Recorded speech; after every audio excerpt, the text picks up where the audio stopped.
ayọ̀ pẹ̀lú ọ̀rọ̀ ìrírí látẹnu àwọn àlejò ayọ̀ lẹ́ka amúlùdùn pẹ̀lú àwọn èèyàn gbogbo tí wọ́n ti làmì láka láwùjọ àlejò ayọ̀ ní gbogbo ọjọ́rú Wednesday ló máa ń wáyé ẹtì mọ̀ tẹ́lẹ̀ dùndún àti ìṣẹ̀kẹ̀rẹ̀ ọmọbọ́lájú kọ́láwọlé pẹ̀lú pòfèjọ líla tọ́kùn ètò ẹnu yẹn ó yá kájọ jẹnu fótó rẹ̀ fótọ̀sẹ̀ yìí 3 p.m. ní Houston Texas 4 p.m. ní New York 1 p.m. ní California 8 p.m. ní Côte d'Ivoire ẹ̀yìn ti Nàìjà Dublin ilé UK 1 p.m. ló máa ń wáyé ní ìkànnì yìí tó rinlẹ̀ dòdòdò ìṣèjọjú rédíò fún onígbọ̀wọ́ àti ẹ̀kúnrẹ́rẹ́ àlàyé ẹ pè sórí ẹ̀rọ ìbánisọ̀rọ̀ yìí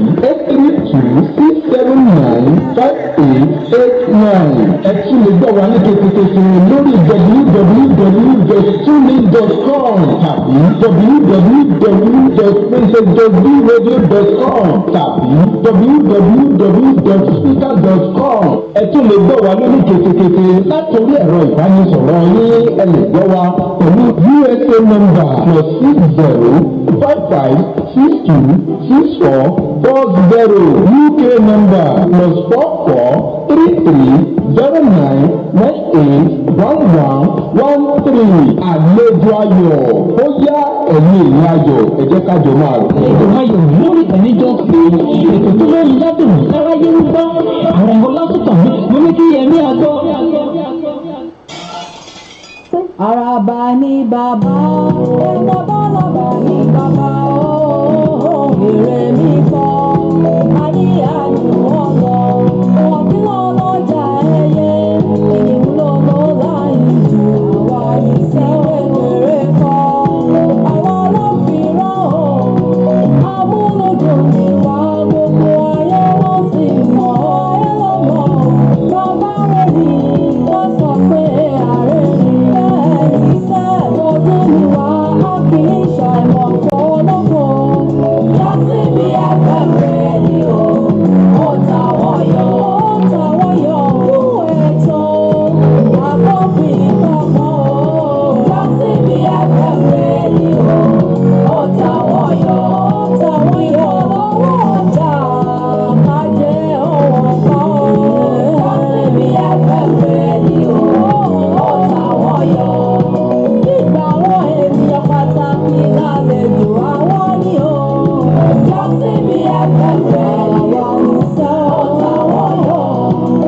Fún ìròyìn ohun tó ń lọ láyé yàtí bí ẹgbẹ́ rẹ̀ ni o ó tàwọn yọ. Ó sì Texas láfi kalẹ̀ so yàtí bí ẹgbẹ́ rẹ̀ ni o ó tàwọn yọ. Yẹtúndé ẹ̀sán ló ní kí ẹ máa kọ́ oníkẹ́wọ̀n yàtí bí ẹgbẹ́ rẹ̀ ni ó tàwọn yọ. So you live in Texas, or even outside of Texas.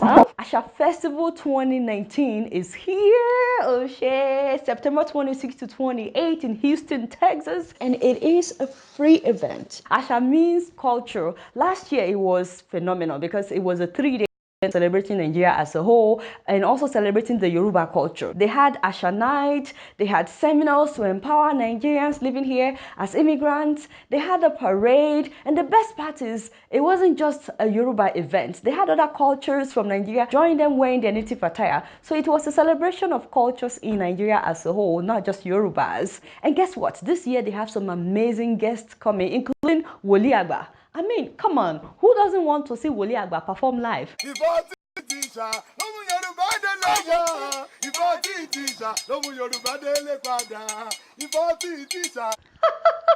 you, Jerry, my brother.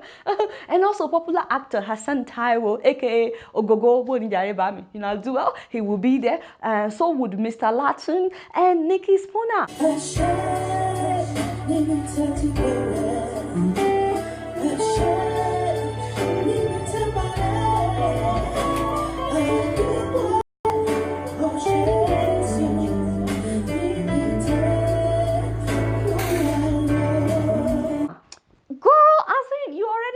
have a great time. Above all, it's a free event. There is no ticket. You just have to show up that day. No, I need to call the organizers of this event. How can this be free? And if you want to advertise your business during this event, or do you want them to print out your business, call this number because they are looking for sponsors, okay?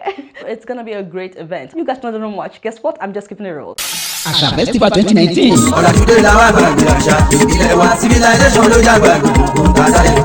Àṣà Festival Incorporation tún ti tẹ́pẹ́pẹ́ ayẹyẹ àṣà tọdún 2019 bẹ̀rẹ̀ látọjọ́ kẹrìndínlọ́gbọ̀n sí ọjọ́ kejìdínlọ́gbọ̀n oṣù kẹsàn-án ọdún tá a wà yìí 26 to 28 September 2019. Àwọn orí adé ọjọ́ náà ni His Royal Majesty Ọba Adéyẹmí Adédìran Ọwámìrán Àṣàòkè àti bẹ́ẹ̀ bẹ́ẹ̀ lọ. Nígbà tí àlejò pàtàkì ọdẹ náà sì jẹ́ Èrèlú Bísí Adélẹ́yẹ Fáyẹmí 4th Lady Èkìtì State Guest Artist Ògògó Mr. Lati Wòlíì Àgbà àti bẹ́ẹ̀ bẹ́ẹ̀ lọ. Josby FM Radio ló ṣàtìlẹ́yìn fún Àṣà Festival Incorporation. Wàyí o àgbájọwọ́ ńlá fi ń ṣọ̀yà àjèjì ọwọ́ kan ògbẹ́rù dórí ẹ jẹ́ kájọ ṣe o nípasẹ̀ ṣíṣe onígbọ̀wọ́ àti agbátẹrù bẹ́ẹ̀ làǹfààní ń bẹ fún yín láti pàtẹ oúnjẹ níta níbi ayẹyẹ àṣà 2019 ọjọ́ mẹ́ta la ó fi ṣe o 26 September lọ́nà wẹ́kọ̀mù àwọn àlejò wa ní airport 27 September la ó ṣàyẹyẹ ojú mi tó láti lọ ṣàbẹ̀wò sáwọn ibùdó pàtàkì ní Houston Texas tí ìdánilẹ́kọ̀ọ́ sì máa wáyé lọ́wọ́ ìrọ̀lẹ́ tó bá wá di 28 September ọjọ́ tó gbẹ̀yìn Nigeria Parade lọ́kọ̀ọ́ máa wáyé bẹ̀rẹ̀ látago 9 òwúrọ̀ 9 a.m. kó tó wá di pé àṣekágbá máa wáyé lọ́wọ́ ìrọ̀lẹ́ ìyẹn ní Rose Garden Hall 10880 Business Street Suite 10 Houston Texas 77099 àwọn olórin àti MC tó dáńgájíá ló máa wà lórí stage 6 p.m. ní red carpet máa gbéra sọ 7 p.m. ní mùkúlùmùkẹ́ ayé àṣà máa bẹ̀rẹ̀ fẹ́kùnrẹ́rì àlàyé ẹ pè sórí 832-679-5889 tàbí 346-400-9821 Àṣà Festival 2019 ẹ jẹ́ ká jọ ṣe o.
ó ga jù ẹ bọ̀ fún ìdẹ́rẹ́ ìròyìn o ẹ̀yin yẹn wá níbi gbogbo tí ẹ ti ń wò wá ẹ káàbọ̀ sórí àkọ́tún ètò àlejò ayọ̀ láti kàn ní Jokesibi FM Radio TV adúgbò lọ́wọ́ Ọlọ́run Elédùmarè ọba lágbára ọba tó mú wa lọ níjẹjọ tó tún mú wa padà wá sórí ètò yìí lónìí ìbà Ọlọ́run ìbà ènìyàn ìbà ọkùnrin ìbà obìnrin ìbà onílé ìbà àlejò ìbà ọmọdé ìbà àgbà bọ́mọdé bá ti júbà àgbà yóò kò dalẹ̀ ìbáláṣẹ ẹ káàbọ̀ sórí ètò àkọ́tún ètò àlejò ayọ̀ tòní láti kàn ní Jokesibi FM Radio ẹ ti mọ̀ pé ọ̀tún òun lọ́jọ́ yọ ọ̀tún lóòrùn ràn ẹ sì ti mọ̀ pé bàbá ti dé lórí ètò àlejò ayọ̀ ọ̀tún la tún mú wá ní èyí tó tún jẹ tí ó tún yàtọ̀ ní àrà ọ̀tọ̀ lọ́nà tiẹ̀ nílànà tiẹ̀ ṣé ẹ ti mọ̀ pé lórí ètò yìí gbogbo àwọn tá a máa ń gbé wá àwọn táwọn ara wọn fúnra ara wọn ti gbìyànjú tí wọ́n ti sapá láti jẹ́ èèyàn tí wọ́n sì ti jẹ́ èèyàn tán nílànà tiwọn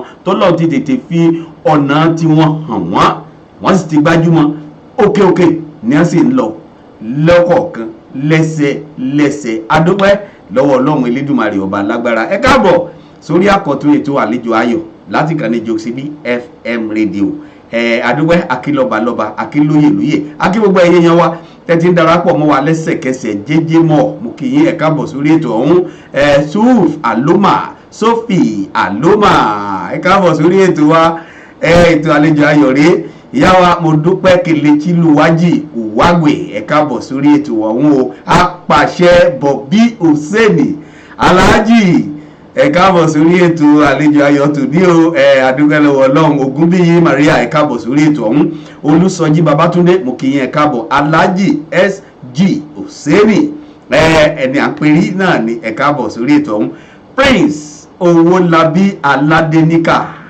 Mr Money ẹ káàbọ̀ sórí ètò wa tòní o adúgbò lọ́wọ́ Ọlọ́run Elédùmarè ọba lágbára pé ara àwọn èèyàn yín èèyàn wa àwọn èèyàn tí ẹ̀yin náà ti ń retí lórí ètò yìí òun náà la gbé wá sórí ètò ọ̀hún lónìí lúlù olú akutuku òhù ètò ọ̀hún ó dùn gbọ̀ngbọ̀n sì kàn sí lónìí lágbára Ọlọ́run láti pè wá lórí ètò yìí ojú òpó méjèèjì tí ẹ lè pè wá sí òun ló ń lọ ní ojú ìwòran yín yìí fáfà ní àwọn tí wọ́n ráàyè bá wa wò lórí ayélujára ti Facebook àbí Instagram àbí ti video chat ní tẹ́ ń gbọ́ wa lórí Princess Joksibi FM radio ẹ pè wá sí orí kulu méjèèjì tó wọnú bíi 346 400 9821 346 400 9821 ojú òpó àkọ́kọ́ tó kọ́kọ́ wọnú bí tá a wà inú ojú òpó kejì tẹ́ tún lè pè wá sí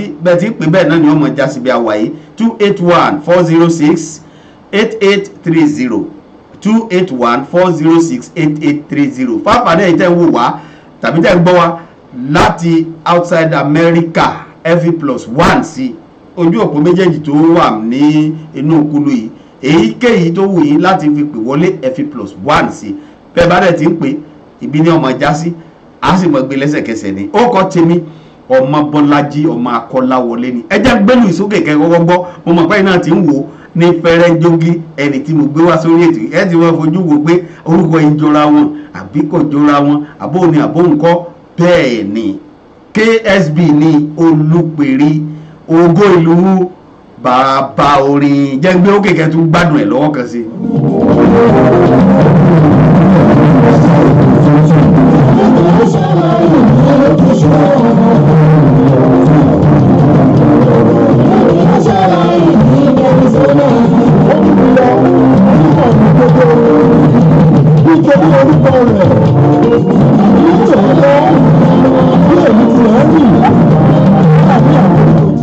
jẹ́rí pé iye àlùjọ kékeré ni ṣùgbọ́n níwọ̀n bá tiẹ̀ ẹ̀jẹ̀ tún sọ báyìí ní fẹ́rẹ́ ń jogi pé ẹ tí mo gbé wá sí orí ètò lónìí ẹ̀yin náà ti ń bá mi fojú wò ẹ ti wò ó lọ́lọ́kan ọ̀jọ̀kan mọ̀ pàwọn ọ̀rẹ́ rẹ̀ ó ti kún orí ayélujára lẹ́sẹ̀kẹsẹ̀ níṣe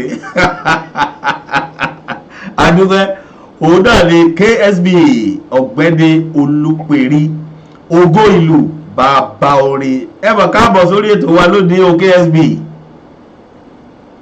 ẹ pé bàbá orin bẹ́ẹ̀ ni àti atọ́kùn èyí bàjẹ́ o. àmín àmín ẹ àmín kú àlejò wa àwárí o ayọ̀ náà mo máa bá wa kalẹ̀ Àmín. àti ìbànújẹ́. àmín àmín àmín ẹ káàbọ̀ sórí ètò wa tòní o inú wa dùn ara wa yá akíní inú wa dùn ara wa yá láti gbà yín lálejò lónìí fún àǹfààní àwọn èèyàn wa tí wọn mọ orúkọ yín wọn lè mọ̀ yín bí ẹni mọ owó ṣùgbọ́n ẹlòmíì ò mọ orúkọ yín ní kíkún ẹ bá wa dárúkọ yín fún àwọn èèyàn wa ní kíkún àti ọmọ ìlú ibi tí ẹ jẹ́ nílùú bàbá ni nílùú ìyá ni ẹ bá dá ní kíkún káwọn èèyàn lè mọ̀ yín dá. Sunday Olúwaṣẹ́gun fún mi Nurudeen ọmọ Balógun láti Abẹ́òkúta nílé bàbá àwọn ilé ìyá so ti Olúpẹ̀rí ògo ìlú àgbáyé ìlú bàbá orin.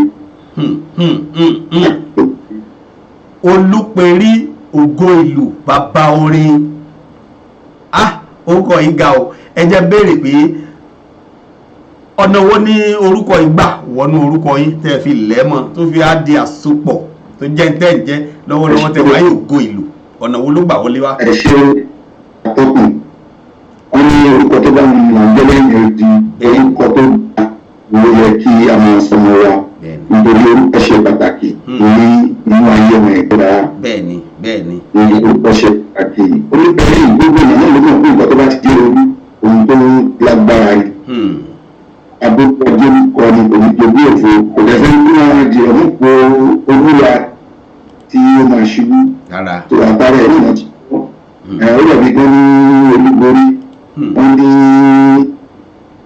olú ọmọ mílíọ̀nù kan wọ́n ní olúńlá tó ìlú ẹ̀ náà ni àti yọ orúkọ yìí tí ayélujára àwọn ìgbà bẹ́ẹ̀ ló ti jẹ́ pé a ti ògbó ìlú àgbáyé. Ìgbàgbọ́ lédè wà látara yìí pé kò sí tí ò mọ̀ ó dàbí ìgbà tí mo lè kan pé ìlú ní bàbá ìlú ní bàbá ìlú ní bàbá àgbà nígbàgbà yóò sí orin òdòdó tó ta ló fẹ́ jó ìlú ti bá bọ́ orin. ìwé náà lábẹ́ tó sọ pé oníbẹ̀rẹ̀ àkíkà Sunday ọmọ Balógun ọba ìlú dé balógun ó wá tún lẹ́gbẹ̀lẹ́gbẹ̀ ìlú bá bọ́ orin ní confam ní. adúgbò lọ́wọ́ Ọlọ́run Elédùmarè ọba alágbára. ẹ wá jẹ́ bẹ̀rẹ̀ pé ṣé ìdílé àyàn ní àti bí nídìílé bàbá ni àbí ìdílé ìyá ni àbí ẹ lọ kọ́ ìlú ni tó fi jẹ́ ìlú gangan lẹ fi jẹ́ olùpẹ̀rẹ̀ ìlú. adúgbò fún Elédùmarè ọba tó dá gbogbo wa tó ń fún ẹ̀dá ní òye àti ọgbọ́n láti fi to ètò orí ayé ẹ̀ bí ò bá sí tolúwa ẹ̀dá ò lè dáhùn kan ṣe. àbí ṣe ìlú tó jù ṣùgbọ́n adúgbò pé àtòkìní lọ́mọ àwọn náà àwọn àmọ̀ àbẹ̀lẹ̀ bí ní ọ̀rọ̀ ìlú jẹ́ nínú ayé mi. kò sí ẹ̀dá kan tó lè sọ pé òun lòun fi ọ̀pá mi lè dé bàbá tó bí mi gan láti program kan tí mo ṣe. wọ́n bí ìsọlójú gbogbo àwọn èèyàn pé àwọn ọgbọ́n kọ́ làwọn kọ́ nílùú yìí o táwọn bá ti jáde ó máa lọ gbé ní ọgbọ́n àdè máa lù. bọ́lọ́run ṣe fún mi náà tó bá yẹ kí kò sí èèyàn tó kọ lẹ́yìn ìdíje ọba tó fún mi ní nǹkan tó bẹ̀ kọ́ mi ní nǹkan ọba kọ́ mi ní ojú ọ̀la. ẹ má bẹ̀rẹ̀ pé kò sí àgbà àdúpẹ́ so ìdílé àyàn lẹ́yìn gangan alára ti wá. olùkọ́ mi sọ sí pé bàbá mi kò ń ṣe ọmọ aláyàn ṣùgbọ́n mi lọ fún ọlọ́run tó ti dìgbò fún. kò sẹ́ni tó lè lù ìlera lẹ́yìn bàbá mi tí mo kọ́kọ́ mọ̀ tọ́nà ti fún bí orí ọ̀fẹ́ bí ẹ̀bùn. òbí àjogúnbá ní ìlú wa jẹ́ fẹ́yìn torílé lè bá. bẹ́ẹ̀ni torílé lẹ́yìn bá. bẹ́ẹ̀ni kò ṣe bóyá ìdílé wa bí bàbá kan ti lù ní àdé mọ́. kò sẹ́ni tó lù ú bàbá yín. ó ti fi ṣe orí ọ̀fẹ́ ẹ̀bùn pàtàkì fún bàbá náà ni tí èmi wá jẹ́ ọmọ ẹ̀. lẹ́gbẹ̀ẹ́ nìkan náà èrò jẹ́ ohun tó wà nínú gbogbo àwọn ọmọ náà báyìí láti ẹ̀rẹ́ nìkan orí kò ń ṣe àṣìmáláyàn. àdúpẹ́ ọ̀dà fáfàní àwọn tó yẹ pé ẹ lè jọ lọ bí iléèwé kan náà ṣùgbọ́n tí àwọn ọmọ bí ẹ wà á sì dákàdédé wò lórí Facebook ẹ bá a dárúkọ àwọn iléèwé tẹ lọ ní pápápá kó tó di pọ́rọ̀ òdu wọlé wá. iléèwé alákọ̀ọ́bẹ̀rẹ̀ ni wọ́n pè ní St. Jude Anglican Primary School ní Èbúté Mẹ́ta ìgbà àpapọ̀ ìlú bẹ́ẹ̀ lálọ́ tí Kàbàrà Grammar àtúkò Kàbàrà Grammar School láti tẹ̀síwájú bẹ́ẹ̀ àkókò sí iléèwé tó tún upgrade àwọn sí St. Philbert College ní àti ṣetán ní secondary academy wa kàṣẹ̀ tó wá lọ sí Federal Technical College ní Akọ̀ka láti lọ ìyànjú fún àfikún ní ọ̀pá torí àti mọ̀ pé iṣẹ́ yìí iṣẹ́ bá a máa ṣe.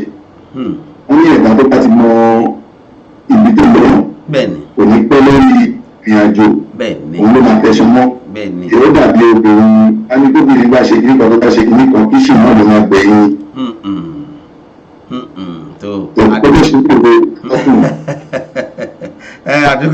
adúpẹ́ lọ́wọ́ Ọlọ́run Elédùmarè ọba alágbára.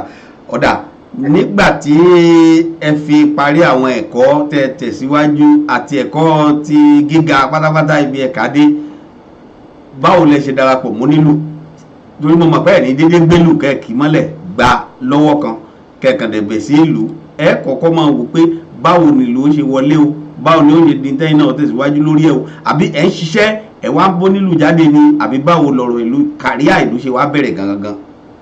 ẹ ṣe gan ẹ bó ṣe bẹ̀rẹ̀ náà ní pé láti primary school yẹn náà ló ti bẹ̀rẹ̀ láyé inter sports literary and debating show àti cultural show and dramatic tí a ṣe ń tàn yẹn náà láti títí tẹ ara wa pé a lè lò ó ti jẹ́ pé ìlú church àti bẹ̀rẹ̀ nígbà yẹn láyé kékeré àwọn ọmọ láti máa lo àkúgbà ìbáwọn ń pè lákúgbà táwọn pè ní base and tenor nígbà yẹn ọmọ máa lò títí máa lò ní school máa lo table máa lọ sí passport kiri máa wá bí tó ti ṣàṣe nǹkan pa fẹ́ ṣáàbù tí a fẹ́ kán mọ̀ láti ẹ̀ mọ̀ pé báyìí ibi tó ṣe ń lọ pọ̀ ni ṣùgbọ́n nípa ìgbìyànjú gbogbo yìí tá à ń ṣe nígbà yẹn náà adé secondary school náà láti máa rí ìlú káfí jẹ prefect lórí bóyá social project lè gbọ́dọ̀ jẹ́ torí àgbé gbogbo nǹkan àgbé nǹkan bẹ́ẹ̀ náà ń gbé lárugẹ àṣà eléyìí kan náà ń dùn àtẹ̀sọ́mọ́ títí tí a fi jọ ń ṣe pẹ̀lú nǹkan tó ń pè ní lukman bàbá gbàgbé láyé ìgbà náà òun máa kọ́ ní èyí ní wọn ìlú ṣòun díẹ̀ ni orúkọ yẹn ti bẹ̀rẹ̀ díẹ̀ díẹ̀ láti rí gbẹ̀ka ọmọ mi àdẹ̀ tó ti ṣe tí ayé ń rí tí àdẹ̀ ṣiṣẹ́ tí ọlọ́run kò lè jẹ́ kí ojú tì wọ́n láti gbà yẹn. olúwa ṣeun olúwa ṣeun àdúpẹ́ lọ́wọ́ Elédùmarè ńgbẹ́ kọ́kọ́ bẹ̀rẹ̀ sí fi bí ìlú yìí ṣe bí iṣẹ́ ṣe àbí pé bíi pé kó máa mú bí ṣéǹjì wá ta lẹ kọ́kọ́ darapọ̀ mọ́. òbílẹ̀ mi tí mo dárúkọ ń sìn pé Lukman Àkànbí bàbá ń dágbé ní èbúté nípa òyìnbó. ńgbẹ́ mi lẹ́yìn ìgbà tí mo ń gbádùn yín. ọ̀rọ̀ ti pẹ́ gan tó àwọn tó wà nígbà yẹn àtijọ́ wà nígbà yẹn èèyàn méjì péré ni wọ́n jẹ́ sẹ́ẹ̀tì wọ́n nígbà yẹn òun ni Alhaji Lateef Ayinde Saka Robo tó jẹ́ president àwọn fúnma tó gbọ́dọ̀ láìpẹ́ yìí òun Lukman Àndáwé ni àwọn tajọ wà nígbà yẹn tó tó wá jáde lẹ́yìn àwọn méjì yẹn òun ni Alhaji Àkàndé Òbésèrè ní ìlú mẹ́ta ń bẹ̀ so wọ́n fi pé mẹ́ta ó tó di pé ìrìn àjò oníbìrì so gbogbo ọ̀nà lábẹ́ ẹni àkọ́kọ́ àkọ́jọ́ ọjọ́ ṣe lájọ́ ń lọ tí àjọ ń gbókè bọ̀ díẹ̀díẹ̀. tẹ̀rọ̀rántì wẹ́rẹ́wẹ́rẹ́. bẹ́ẹ̀ ni. ọ̀dà ẹ wá jẹ́ ká ṣe báyìí pé Lukman bàbá ń dágbé yìí tí ẹ kọ́kọ́ fi bẹ̀rẹ̀ yìí ǹjẹ́ owó ń wọlé láti bẹ̀. a rí nígbà yẹn ní rí pé à ń ṣe kínní àdẹ̀ tí ń gbá yìí àdẹ̀ tí ń rí wa o kọ́kọ́ bọ̀ wọlé àdẹ̀ ní inú wa ń dùn bá ṣe ṣe gẹ́gẹ́ bí nǹkan tá a mọ̀ la nífẹ̀ẹ́ sí inú wa ń dùn bá ṣe ṣe nígbà yẹn so owó kan gbàgbé alára àbí kí n sọ pé àti ìmọ̀ iye owó tó gbà ẹ́ ṣùgbọ́n ọ̀nà tàbí mọ̀ iye owó ẹ̀rù nílò nínú tiẹ̀ nígbà táwọn yìí tó kàn lọ ṣe fàájì ìgbọ́sọ̀mọ̀ náà sùkúl ní gbogbo ọ̀rà àti ṣe ẹlòmíì náà lọ ṣe fàájì ẹlòmíì kẹmọ àkákún ọ̀ọ́ká sọ wípé ó máa ti ń dún owó ṣe mọ ara kìlọ̀ náà nìyẹn díẹ̀díẹ̀ tó kì í ṣe owó kan pàtó yóò ṣe iyì àti nǹkan tí a nífẹ̀ẹ́ sí tá a ṣe nígbà yẹn. ó tó ṣe wá di ọ̀là ó tó gbọ́lá bí orin Alhaji Wasiu Ayinde ẹ̀yìn onígbọ̀lá wọ́n ti kọ́kọ́ ṣe ó làwọn ṣe wá dúpẹ́. àwọn náà dúpẹ́ tiwa àdúpẹ́. ọ̀dà ńgbà tí ó wàá di wípé ẹ wá fẹ́ fi ṣe bí iṣẹ́ ṣe tí ìwá sọ̀rọ̀ pé bóyá balagbájá jáde bátàmẹ̀lì jáde tẹ́yìn náà dẹni tí wọ́n ń pè ní pé mo á fẹ́ kẹ́ wá lùlù fún mi bí professional drummer tálẹ̀ kọ́kọ́ darapọ̀ mọ́ tẹ́lẹ̀ rántí pé ẹni báyìí ni mo kọ́ dara ńgbà tí wọ́n á ń pè yín bí ẹni tá a lè fowó pè. ẹgbẹ́ àpò ìṣeré báyìí láti ẹ̀yìn Lukman bàbá ń dágbé yẹn ní àwọn ìrìn àjò kan òun náà ní first person wọ́n rìn àwọn ìrìn àjò mo gbé apá jẹunjagun lọ kiri mo lọ sí ìlú kan tó pè ní Ẹfọn Àlàyé ní ìlú àwọn gbẹ̀mí ìjẹ̀ntúmọ́ ẹgbẹ́ bẹ́ẹ̀ ní àpò ìjẹ̀ntúmọ́ kan wà tó ń pè ní Táyọ̀ Fúlàní ó wà ní gbọ̀gbìn báyìí tí ò ní Èkìtì òun alájọ ń ṣe nítorí pé bí onílù tó bá láti Èkó iyì ẹ̀ pọ̀ mo ṣàmùkàn ṣe so ìgbà tẹ́mi máa dé sí Èkó padà sórí ìyàtà wẹ́wẹ́ ó bọ́ sí mi lọ́wọ́ pé ẹ̀gbọ́n mi ẹgbẹ́ kájọ máa ṣe mo bẹ̀ ní èyí ọmọ òní ní ìpínlẹ̀ ìdílé nìṣó níbẹ̀ mo ti pé ìlẹ́yìn bàbá mágbé nígbà yẹn tó ìgbà tí mo ṣe ti sórí ìyàtà wẹ́wẹ́ títí ìgbà yẹn wọ́n máa sọ pé nílò òkè ń dúró sójú kan kò sí ìgbà tó dàbí pé àjẹjú lọ bí ẹ ṣe máa jagun lẹ́kọ̀ọ́ náà bí àṣà àwọn ọmọ ìgboro wọn ní jẹ́ kán mọ̀ tí mo lọ sí kárí gbọ́ láti ìfowópamọ́ bẹ́ẹ̀ ni láti ìfowópamọ́ tẹ̀kọ̀ yìí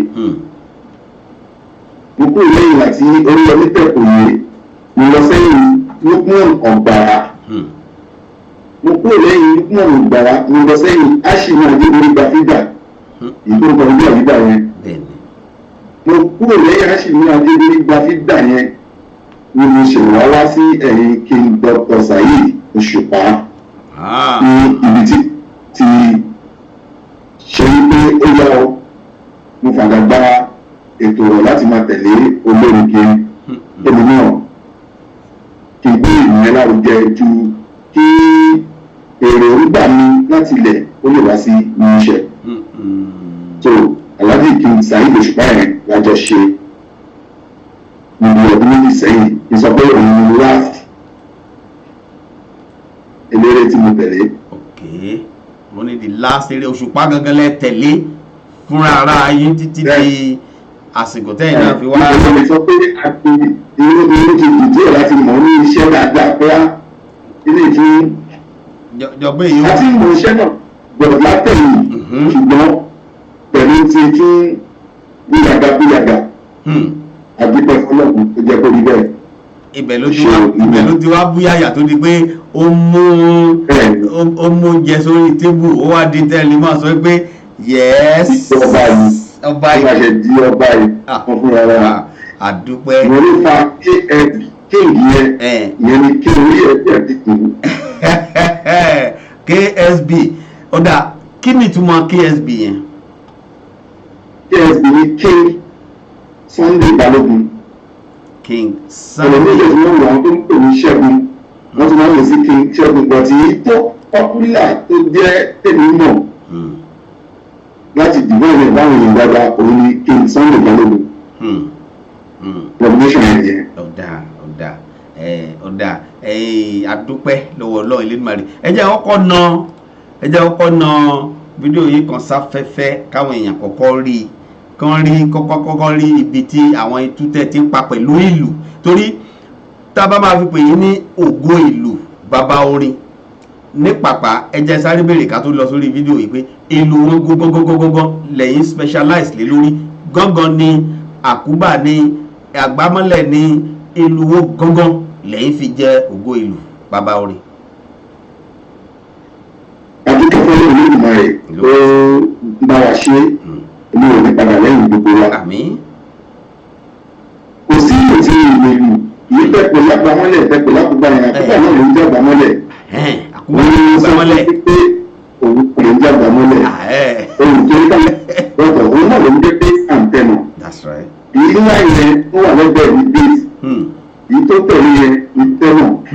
òun ni mo sọ pé a fi bẹ̀rẹ̀ ní church nígbà yẹn ní kingdom seraphim àti ìlú ìdìbò wá sí káàkiri lórí nàìjíríà gbadélégun àtúntàdàbọ̀ church ìjọ kejì tó òun la fi bẹ̀rẹ̀ tó tabaṣì ìlú dì sí àwọn ìlú sì mọ̀ pé agbamú tó sákàrà tabatẹ̀mí ló mọ́ gbé dání tẹ́lẹ̀ nínú ìsìn tabatẹ̀mí ló gbé wọn ewu pé wọ́n ń rí òun pẹ̀lú kọ́kọ́ wà kò tí ó di pé ló ń wà.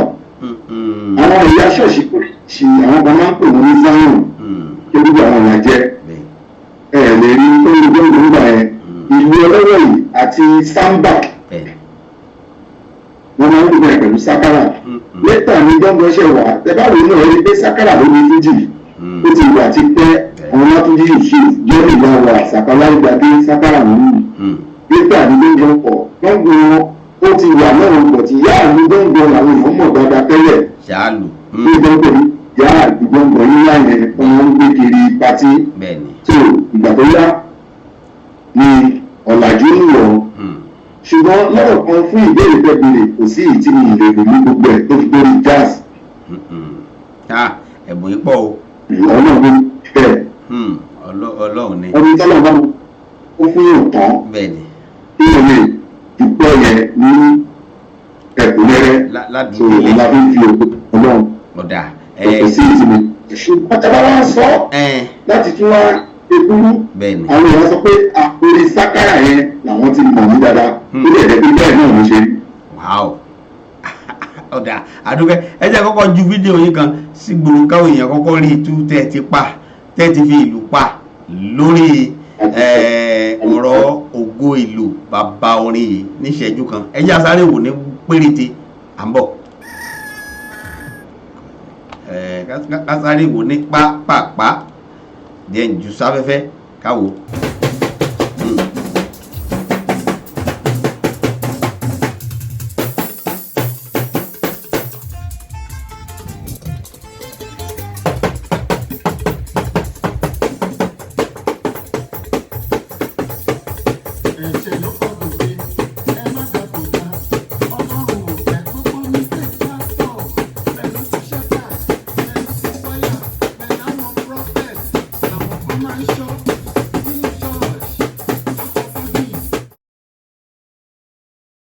káàbọ̀ padà sí orí ètò àlejò ayọ̀ aníkásáré fi ìtú tí KSB olùpẹ̀rí ògo ìlú bá bá orin ìtú tí wọ́n ti fi ìlú pa kẹ́yìn gan fojú rí kẹ́ mọ̀ pé àwọn náà wọ́n ẹ̀jẹ̀ rẹ̀ rọ̀bọ̀rọ̀ bá dọ̀rọ̀ ìlú ká tó pèèyàn ní ògo ìlú bàbá orin wọ́n níbi tó ti báṣẹ́ lù dé tó sì ti dé tí òun gangan ti dá jókòó sínú stúdíò láti sọ pé òun fẹ́ gbé iṣẹ́ ara tòun ṣe lórí recording ẹ wá jẹ́ béèrè pé ní tí ó bá di ọ̀rọ̀ tí oní ìlú dé yàtọ̀ sí tìlú ǹjẹ́ ìyẹn alára ti gbìyànjú àti kọrin.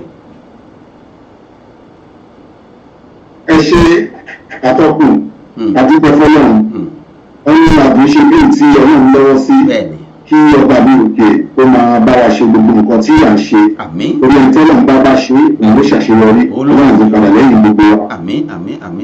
àmín. tàbá mu nísìnyí àti ṣe rẹ́kọ̀dù bíi mẹ́fà lórí àti ìfìlú ṣe ṣùgbọ́n èyí tá a wá ṣe last tí a fi detect pé a lè kọ́ òun ní ìlú ẹ̀mí tuntun.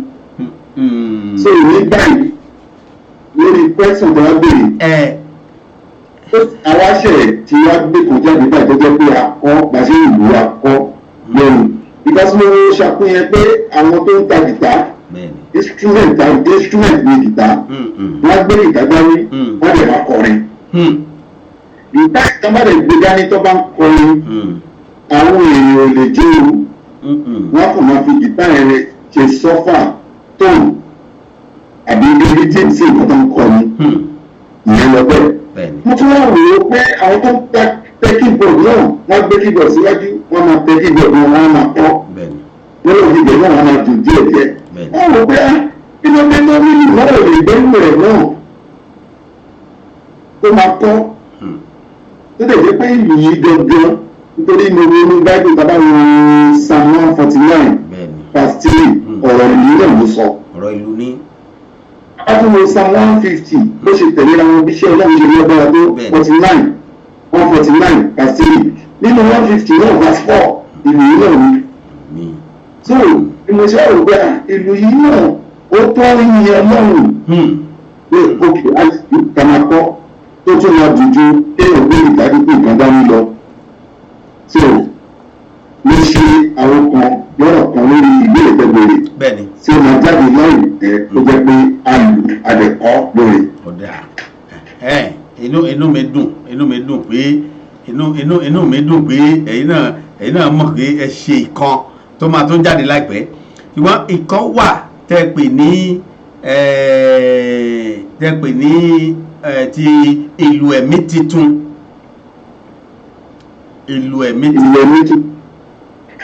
ìlú ẹ̀mí bẹ́ẹ̀ni òun ti jáde láti 2015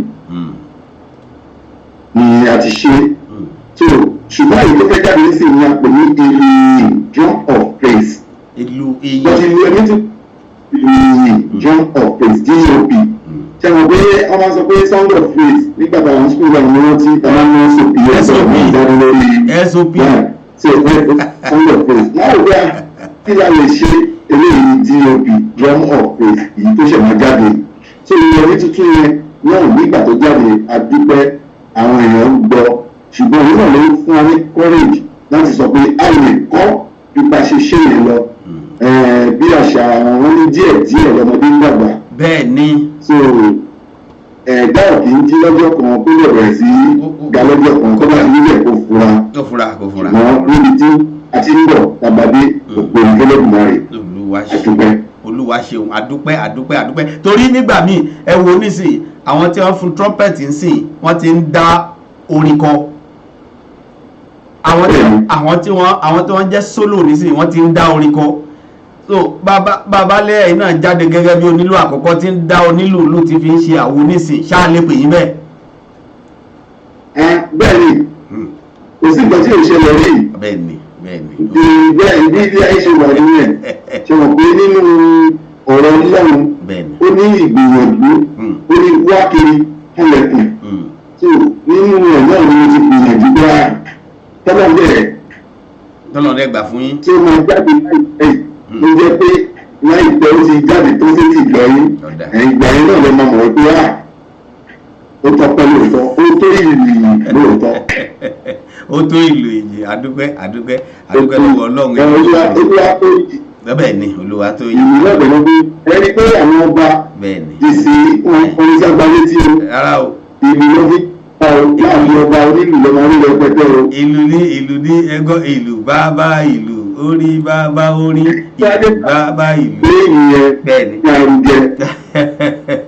ọ̀dà ẹ̀jẹ̀ bẹ́ẹ̀ ni mo gbọ́ yín. mo ní àwọn èèyàn mọ̀ ṣùgbọ́n gẹ́gẹ́ bí àṣẹ Ọlọ́run ní gbórí bẹ́ẹ̀ lórí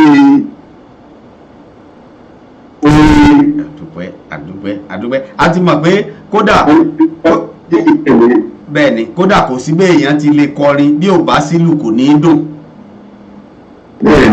orin àti ìlù wọ́n jọ ń lọ lọ́wọ́ papọ̀ ni wọ́n jọ fẹ̀gbẹ́kẹ̀gbẹ́ ni ó lé dédé dárin kọ́mọ̀ sílù bẹ́ẹ̀ kò ṣeé jó sí.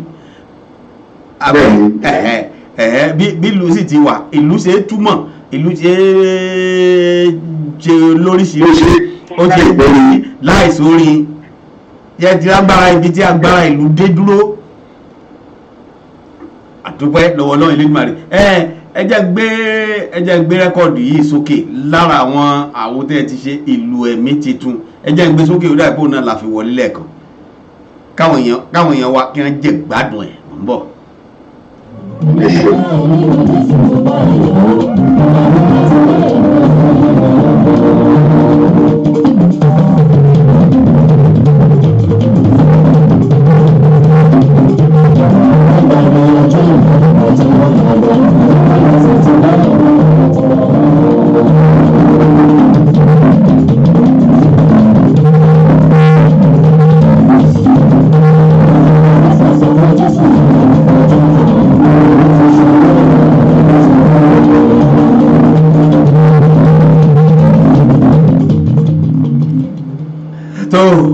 àdúpẹ́ lọ́wọ́ Ọlọ́run Elédùmarè ọba alágbára ẹ jẹ́ kí n wá béèrè pé pẹ̀lú ìlú tí ẹ̀ ń lò yìí ǹjẹ́ ti ń gba eré jáwọn èèyàn ti ń pè yín pé ẹ wá play fún wa o fún birthday ni fún wedding ni fún graduation ni fún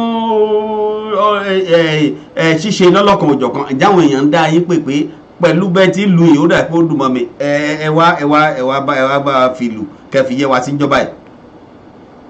ẹ ṣeun ìbéèrè lẹ́gbẹ̀ẹ́ yẹn ìbéèrè tó kò lágbára ṣùgbọ́n ó ní àlàyé ní. ṣẹ́rí títí dápò yẹn a ti ṣe yẹn dáadáa.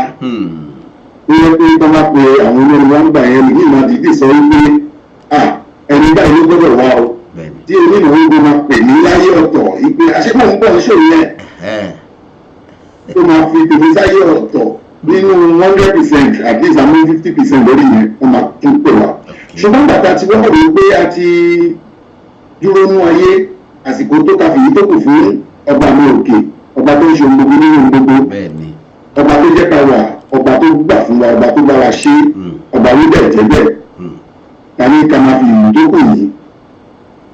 ní ti pípé wọ́n ń pè wá ẹlòmíràn ìlú wá bì fún church wa àgbàdo ẹ̀ eléré ní ilé wa bá wa lù ú ìwọ la fẹ́. ní ti iṣẹ́ wa tó wá gbé dání gbọ̀ngàn kọ́nsáàtì nìkan là ń ṣe àlọ́ sí ilé ìgbà gbọ́dọ̀ fẹ́ lójú. a lè gbólóde jọ àgbólóde kìíní tó lóde bá fẹ́ gbé wa ó pè ní àwọn olórin tá a ti lò fún lóríṣiríṣi máa gbọ́ ọ̀rọ̀ wa ń bẹ̀ bó ti yé ilé ìtànsọ̀ ìyìn lábẹ́ máa fi ṣe é sìn ó dàbí ẹni ní òun ní ẹrí ẹ ti ń kọrin báyìí ó ẹ ti ń lù ẹ máa bá a gbére ní mo ní mi ò bá yín gbére lẹ́yìn ìgbà ṣe rẹ́kọ̀dì gbèrè ṣe nínú ọlọ́run àwọn ní tó bá yẹ ṣe máa gbére mo ní àdéhùn ìní àtọ̀ náà ń kọ́ yẹn kò bá fẹ́ ṣe kò bá fẹ́ gbé lónìí èmi àwọn ìlú fún ẹ bọ̀ lórí ìlú yìí láti máa fi ṣe ọlọ́run láti fi máa fi ṣe àwòjáde kọrin káwọn èèyàn mọ̀ pé ó ní mo ti ṣe tí ẹ ṣe tèmi ó ní tẹ́lá ẹ̀ ṣe tí ó wá ti ṣe táyé káfíń tó kù yìí náà káfíń fún ọba ọlọ́wọ́ gbọgbọrọ àárín ìlú àlá bẹ́ẹ̀ni àtòfara ti bí òkè gbanidálẹ̀ tó ní ní jẹjẹ. bẹ́ẹ̀ni ó dáa ẹ ṣeun adúpẹ́ lọ́wọ́ ọlọ́run ilé ìgbìmọ̀ rẹ̀ adúpẹ́ lọ́wọ́ ọlọ́run ẹjẹ́ àtúmọ̀ fi yìí kí àtúmọ̀ fi kí àwọn èèyàn wa bí wọ́n ti wọlé sórí ètò yìí àgbọ̀dọ̀ fojú pa wọ́n rẹ́ èrò ti lọ rẹpẹtẹ Babáwándé Fẹ́mi Onípẹ̀dé ẹ káàbọ̀ sórí ètò wa adúpẹ́ tẹ darapọ̀ mọ́ wa Ọpẹ́ Olútáyọ̀ Bello Muhammed Garba ẹ káàbọ̀ sórí ètò wa Délé Olúṣẹ̀san àwọn ti Kẹ́tì Blades àwọn nìyẹn kú palẹ̀ mọ́ Kenny Adébáyọ̀ ẹ káàbọ̀ sórí ètò wa Saheed Ọ̀kẹ́ owó àríyìnbẹ̀ Steve Lékè Àjàyí ẹ káàbọ̀ sórí ètò yìí Bùnmi First Omega bàbá o ẹ mọ̀ kó àyè bẹ́ o wọ́n ní ẹ kú ètò good one bro ẹ ṣeun gan ẹ káàbọ̀ sórí ètò wa o adúgbẹ́tẹ̀ darapọ̀ mọ́ wa o Babátúndé Òṣìlóye ẹ káàbọ̀ sórí ètò yìí Cherubim and Seraphim Movement Church akínyìn ẹ káàbọ̀ sórí ètò wa o gómìnà bàbá wa àwọn ti tampam ní Nàìjíríà ANTP Remi Shitabe ẹ káàbọ̀ sórí ètò wa àríyìnbẹ̀ o Lawrence Olisa bàbá wa àríyìnbẹ̀ o bàbá Lúbèjì bàbá Remi Shitabe ní Olúperí ìlú bàbá ìlú ṣé wà ókè o àyàn àgálú àgbè wá o. ọ̀gá wa ìtajà gbè wá o ọ̀gá àìsàn. ẹ pè wọlé kí àyàngalú ẹ kí Olúperí ìlú o bàbá Remi Shitabe bọ́síkọ̀rọ̀ ló ló ń kí ẹyin àbí ẹkú ètò bẹ́ẹ̀ ni o ẹ pè wọlé kí ẹ bá wa kí ìlú bàbá ìlú nọ́mbà tẹ́lẹ̀ pè wá sí àti jù sórí afẹ́fẹ́ àjù sórí ayélujára ẹ pè wọlé lójú òpó méjèèjì tó wọ bí tá a wà yìí ìyá wa olórí Olúkòsì Esther Abíọ́dún ẹ káàbọ̀ sórí ètò yìí o àríyìnbẹ̀ o Alhaji Muritala Káyọ̀dé ẹ káàbọ̀ sórí ètò wa bẹ́ẹ̀ ti ń darapọ̀ mọ́ wa bẹ́ẹ̀ náà là ń rí yín bẹ́ẹ̀ ni a gbọ́dọ̀ fi ojú parí ẹ ṣeun ẹ káàbọ̀ sórí ètò ẹ jẹ́ agbé ìpè yìí jọ pé àwọn èèyàn wa ti ń pè wá ẹ mọ̀ kú déédéé wò yí o. bàbá ẹ máa kú ètò Ọlọ́run á mú ètò dúró. àmì o ta ló ń pè wá ń bọ ẹ ti ń pè o. Owólabí Mr. Money ló pè láti Florida. Owólabí Mr. Money láti Florida ṣàlàfíà lẹ́wà. à ń dúpẹ́ lọ́wọ́ Ọlọ́run ṣe ìyanu. Olúwa ṣeun Olúperí ògo ìlú bàbá orin ó ń bẹ lórí ètò wọn gbọ́ yín o. àwọn náà ni mo ní kí n sí mo kọ́kọ́ fẹ́ sí wọn fún akitiyan wọn fún gbé àṣà wa lárugẹ. àdúpẹ́. ṣé lára àṣà àwa Yorùbá wà. And I'm so undemanded. Òṣèlú mi ń dùn ní nǹkan tí wọ́n kọ́kọ́ sọ gbọ́gbọ́n ta àṣà wa dànù. àdúpẹ́. àwọn náà sọ pé mo ti di oníṣọ́ọ̀ṣì ń sìn kò sí ìgbà tó kàn mí pẹ̀lú ìgbélé kan kìnnì kan. I'm so happy inú mi ń dùn fún bọ́sì sọ àwọn tó kọ́ fi parí ń sùn àwọn fi yéésù àti Ọlọ́run ọba. ẹ bá gbóhùn sókè díẹ̀ bàbá wa. wọ́n ní àwọn fi yòókù wọn àwọn fi Ọlọ́run ọba ń sìn. àdúpẹ́. Ọlọ́run á lè jẹ́ kí Ọlọ́run ọba tí iṣẹ́ wọn kó má ti ṣẹ̀mú wọn lọ́wọ́. àmín. gbogbo nǹkan tó ti fi lórúkọ Ọlọ́run ọba kò ní dàrú wọn lọ́wọ́. àmín Elédùmarè. àdúrà ni mo kàn ní kí n gbà fún wọn àná wọ́n ṣe gan lórí táwa ní ká sọ̀rọ̀ lébi lórí àwọn tó ń dùn pé lérè ni o. fún ẹni o àwọn náà jẹ́ kan nínú wọn wọ́n lè fi participate. orúkọ tí wọ́n bèèrè náà kò ní parun lójijì. àmín. Jésù tọ́wọ́n sí náà Ọlọ́run á jẹ́ kí gbogbo ẹ̀ náà kó máa lọ létòlé. nǹkan tí mo fẹ́ bèèrè ni pé ṣé àwọn òpilẹ̀ ìfẹ́lẹ́ mọ́ sí ni tí lórí bá pè wọ́n pé lórí àwọn òdíje pé àwọn òpilẹ̀ fún wọn tó dáàbò nǹkan tí wọ́n pè lọ́wọ́ wọn ni. ọ̀dà àwọn náà ó dáhùn nísìnyí ẹgbọ́n wọn níṣẹ́ play fún àwọn olórin mọ́ gẹ́gẹ́ bí onílù tí ẹ ti dá dúró tẹ̀ pẹ̀lú mi ìgbé. ìgbà tí mo sọ̀rọ̀ lẹ́ẹ̀kan mo ní tí èèyàn bá fẹ́ gbọ́ wa pé ó pè mí màá gba lóhùn òṣèré náà ní ìtòrí ẹ̀ṣẹ̀ pé ó ń ṣẹlẹ̀ káwọn olórin bá wá ń pè wá àwọn kòmítà tó gbé wa náà ìyẹn alájì ìgbéláwọ̀n sg òṣèré wọn náà ń pè wá ń dára gba ṣó ọ̀tọ̀ọ̀tọ̀ lọ́rọ̀ tí a bá ṣe rẹ́pọ̀ pẹ̀lú ìwà àbí ìlọ́run ọ̀tọ̀ nìyẹn táwọn èèyàn bá pè wá á jẹ́ iṣẹ́ wa ní ògbọ́n náà ní nítorí iṣẹ́ ní náà láti mọ̀ ní lọ́lẹ̀ kí ọba ní òkè ó fèrè síṣẹ́ gbogbo wa. àmín. ọ̀rọ̀ ẹ̀ ṣe gan-an ni. mo dúpẹ́ ẹ̀kú ìfẹ́ náà. ẹ̀rí kan tí ẹgbẹ́ ọ ṣe ń sọ̀rọ̀ lọ́wọ́ ni àbí. wọ́n gbọ́ yín.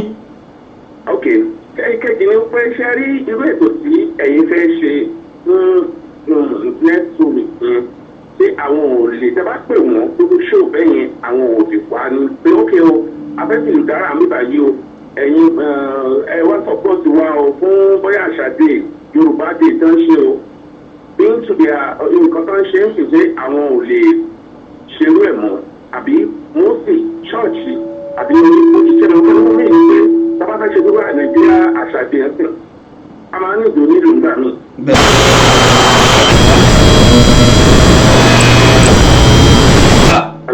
wọ́n lè wá àwọn gbọ́ yín àti ní ọ̀rọ̀ rẹ̀ di àwọn gan pọ̀ rẹ̀. àwọn kan tí mo fẹ́ verify tí mo ní kí n yànnà lẹ́yìn nínú gbogbo kìíní ẹ̀ náà ètò ìṣẹ̀lẹ̀. wọ́n ti pè wá yàtọ̀ sí yẹn ní iṣẹ́ ṣe ti sílẹ̀ omi kọ́ àṣà ìlú gbọ́gbọ́ làṣà ni mo sọ síwájú pé nílé àwọn ọba nílẹ̀ yorùbá àbí Jose Benson kí ó wá bẹ̀rẹ̀ gẹ̀dẹ̀gẹ̀dẹ̀ báyìí lọ wọn ní gbólórin síbẹ̀ ó lè jẹ́ tó máa má gbogbo dání wọ́n máa fi ṣe status àwọn scouts tó máa yẹ eré rẹ ọ̀kan bẹ́ẹ̀ tó máa gbé ìyá àbùdá ní báyìí síbẹ̀ ẹ bá wo àwọn ilé radio stations incorporation lóríṣiríṣi ẹ̀rí wọ́n mú ẹni tó mú máìkì dání bí ẹni tó gbé sars dání ọ̀rẹ́ tó gbé ìlú dání ọ̀rẹ́ tó gbé bàtà sọ́rùn ọ̀rẹ́ tó mú agogo ọ̀rẹ́ tó mú ṣẹ̀kẹ̀rẹ̀ dání tó àwọn àṣà nìyẹn tó kò lè parun tó òun náà láti ń gbé lárugẹ tó èyí tí ẹgbẹ̀rún yẹn èyí ló ń dùn bọ́sà àwọn náà ń gbọ́ wọ́n ti pè é àrẹ́dì padà máa wà ń bẹ̀ àjọ máa ṣe ni. ẹ ṣe gan-an ni ọ̀rọ̀ àìṣe gbọ́ ọlọ́run àjẹkáyọ̀ láàtọ̀ láfíà. àmín. thank you very much. ẹ ṣeun bàbá wa o Prince Aládéníkà àwọn tó ń bá yín sọ̀rọ̀ yìí ògbó ìlú àwọn gangan olórin làwọn olórin tó kilẹ̀ gidigidi lè Florida náà ni bẹ́ẹ̀ni. ẹ ṣe wà ní jábọ́ ìfẹ́ tẹ́bí pé wá tẹ́ ẹ̀ ṣègbéraga wípé orin èdè bá lè sọ̀rọ̀ ìfẹ́ náà olùwà bá wa fi ìfẹ́ ayérayé abá wa fi fẹ́ ìlú náà lọ́jọ́ alẹ́ lọ ẹ ṣe o. ẹ ṣe gan bàbá mi thank you very much. yà ṣe. yóò ní ti ẹ̀ ń rìn láàbí àwọn òtítí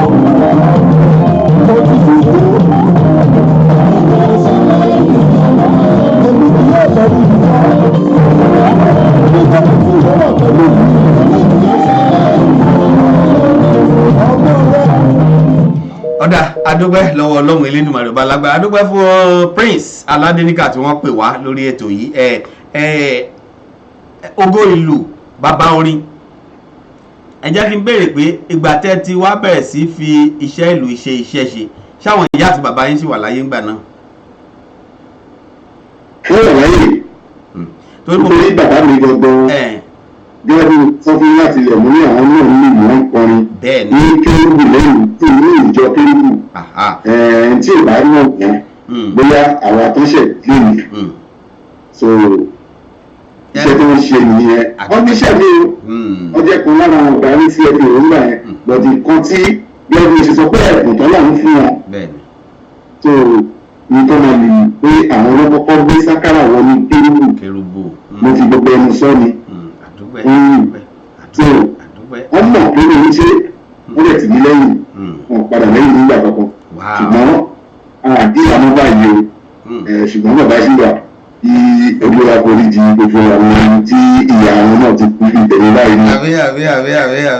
àbí àdúpẹ́ lọ́wọ́ ọlọ́run torí àwọn òbí mi gbọ́n bá dédé rí i pé ẹ fẹ́ máa tẹra bọ́ bí ọwọ́ lù inú òfẹ́ mọ́ bí wọn pé ó ṣe wá jẹ́ bí ìlú ló tẹra mọ́ àwọn kan bí wà tó jẹ́ pé ó lè mówó wá pápá tí wọ́n á jẹ́ ìlú bó wọ́n lọ́ mọ onílù bí alágbe àwọn làwọn kan sí ń gbẹ̀ rí pé wọ́n á rí i pé ó dà pé ìlú ilẹ̀ fẹ́ mú nílẹ̀ ọ̀tẹ̀ fẹ́ yàn lọ́kùnkúndùn.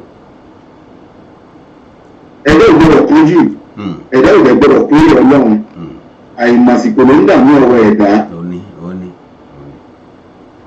Tàbá gbéjẹ́ fún gbogbo nǹkan tí a fẹ́ dà náà ní Elédùmarè máa jẹ́ ká dà. Nínú òbí wọn, nínú gbẹ́nà òbí wọn náà, nínú ìfọwọ́sí wọn náà ni Ọlọ́run ti ṣe wá lórí ẹ̀yìn. Ni Ọlọ́run ti jẹ́ kójú tì wá. Ní ìta fi ìyìn fún ọba àláwùrà tó ní kó rí bẹ́ẹ̀. So ní ìrírí ìgbà tó bí wọn ní bẹ́ẹ̀. Lóòótọ́ kò sí òbí náà tó mọ wà tí èmi fẹ́ kọ́ mi ti bẹ̀rẹ̀ jíjẹ ó ti nǹkan náà ó ti ṣe gbá ó ti ṣàwó ṣùgbọ́n ọmọ ẹja gbéjẹ́ fórí Olúwa ló ń ṣe ohun gbogbo ẹ̀dá kan tiraka ni ìyí tábà yàn láàyò tábà ń ṣe bí iṣẹ́ tábà tẹ̀sán mọ́ ògbó adé máa ṣe wáyé báwòrì láwòrì kò sí kọ̀rọ̀ kankan nínú iṣẹ́ Elédùmarè bí wọ́n gba àwọn òwe náà ó máa padà bá bóṣùlọ̀ wájú náà ni.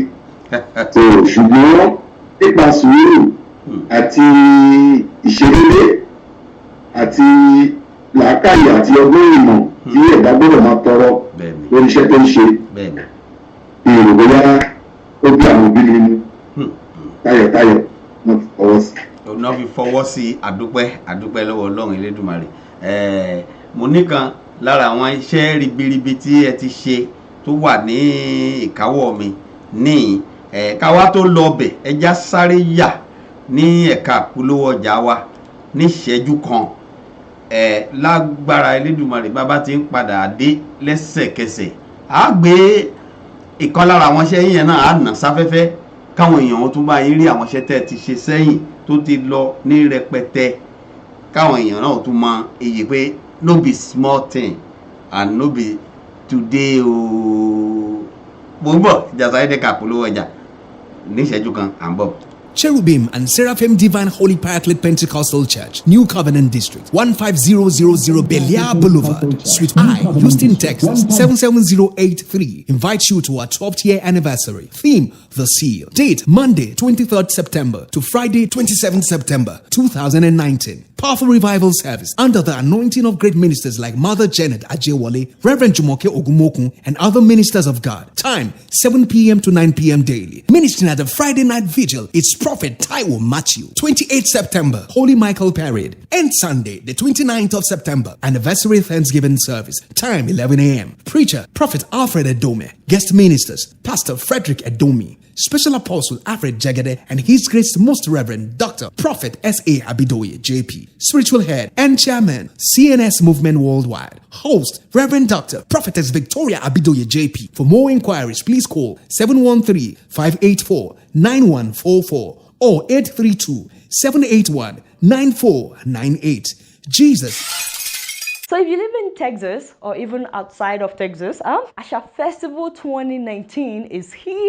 Oh shit! September 26 to 28 in Houston, Texas, and it is a free event. Asha means culture. Last year it was phenomenal because it was a 3-day event of celebrating Nigeria as a whole and also celebrating the Yoruba culture. They had Asha Night, they had seminars to empower Nigerians living here as immigrants. They had a parade, and the best part is it wasn't just a Yoruba event. They had other cultures from Nigeria join them wearing their native attire. So it was a celebration of cultures in Nigeria as a whole, not just Yorubas. And guess what? This year they have some amazing guests coming, including Woli Agba. I mean, come on, who doesn't want to see Woli Agba perform live?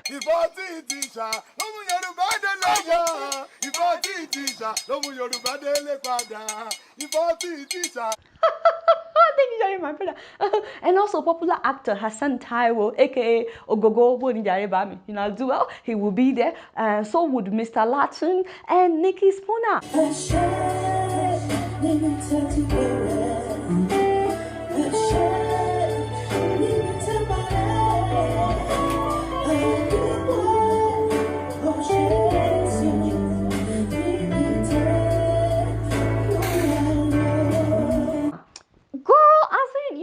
that they will have a great time. Above all, it's a free event. There is no ticket. You just have to show up that day. No, I need to call the organizers of this event. How can this be free? And if you want to advertise your business during this event, or you want them to print out your business, call this number because they are looking for sponsors, okay? It's gonna be a great event. You guys don't know much. Guess what? I'm just keeping it real. Àríkẹ́ kọ́ wa léde o, ó wa kọ́ wa léde jẹ́ ká gbọ́. Kọ́ wa léde. Àdìdì. Kọ́ wa léde. Àṣà wa. Kọ́ wa léde. Àwọn òwe. Kọ́ wa léde. Wa kọ́ wa léde jẹ́ ká gbọ́. Ó wa kọ́ wa léde jẹ́ ká gbọ́. Ó jẹ́ o, ó ń bọ̀ o. Àríkẹ́ ajé mọ̀ ní Ṣẹ̀gí ọmọ Ṣẹ̀gí nílẹ̀kẹ̀ ọ̀gùn. Ọmọ òru nàyìn àgbẹ̀. Àgbẹ̀ tí ń nàyìn lọ́sàn-án ṣe bára rẹ̀ ní tàn jẹ. Àríkẹ́ Ajémọ̀ ní Ṣẹ̀gí, ọmọ Ṣẹ̀gí nílẹ̀kẹ̀ ọ̀bùn. Ìgbà kẹwàá ní Ṣẹ̀gí nílẹ̀kẹ̀ ọ̀bùn kí lẹ́lẹ́gbàá kan ò ká mọ́ lọ́wọ́ sí. Àríkẹ́ akọ́mọlédè lọ́mọ ládé. Aláàfin ò lájẹ́jẹ́, adé aládìkún la gbà fáláàfin. Ọmọ òjò kọ́ òjò kàn. Tó pa mí lóru àná, Adélawẹ̀ ẹnu odi ló pa mí mọ́. Bọ́láńlé Àríkẹ́ ọmọ Fáṣe. Bọ́láńlé Àríkẹ́ ọmọ Fáṣe. Àwọn oníkan Elédùmarè. Tó bá dúró kò gbé ga. Tó bá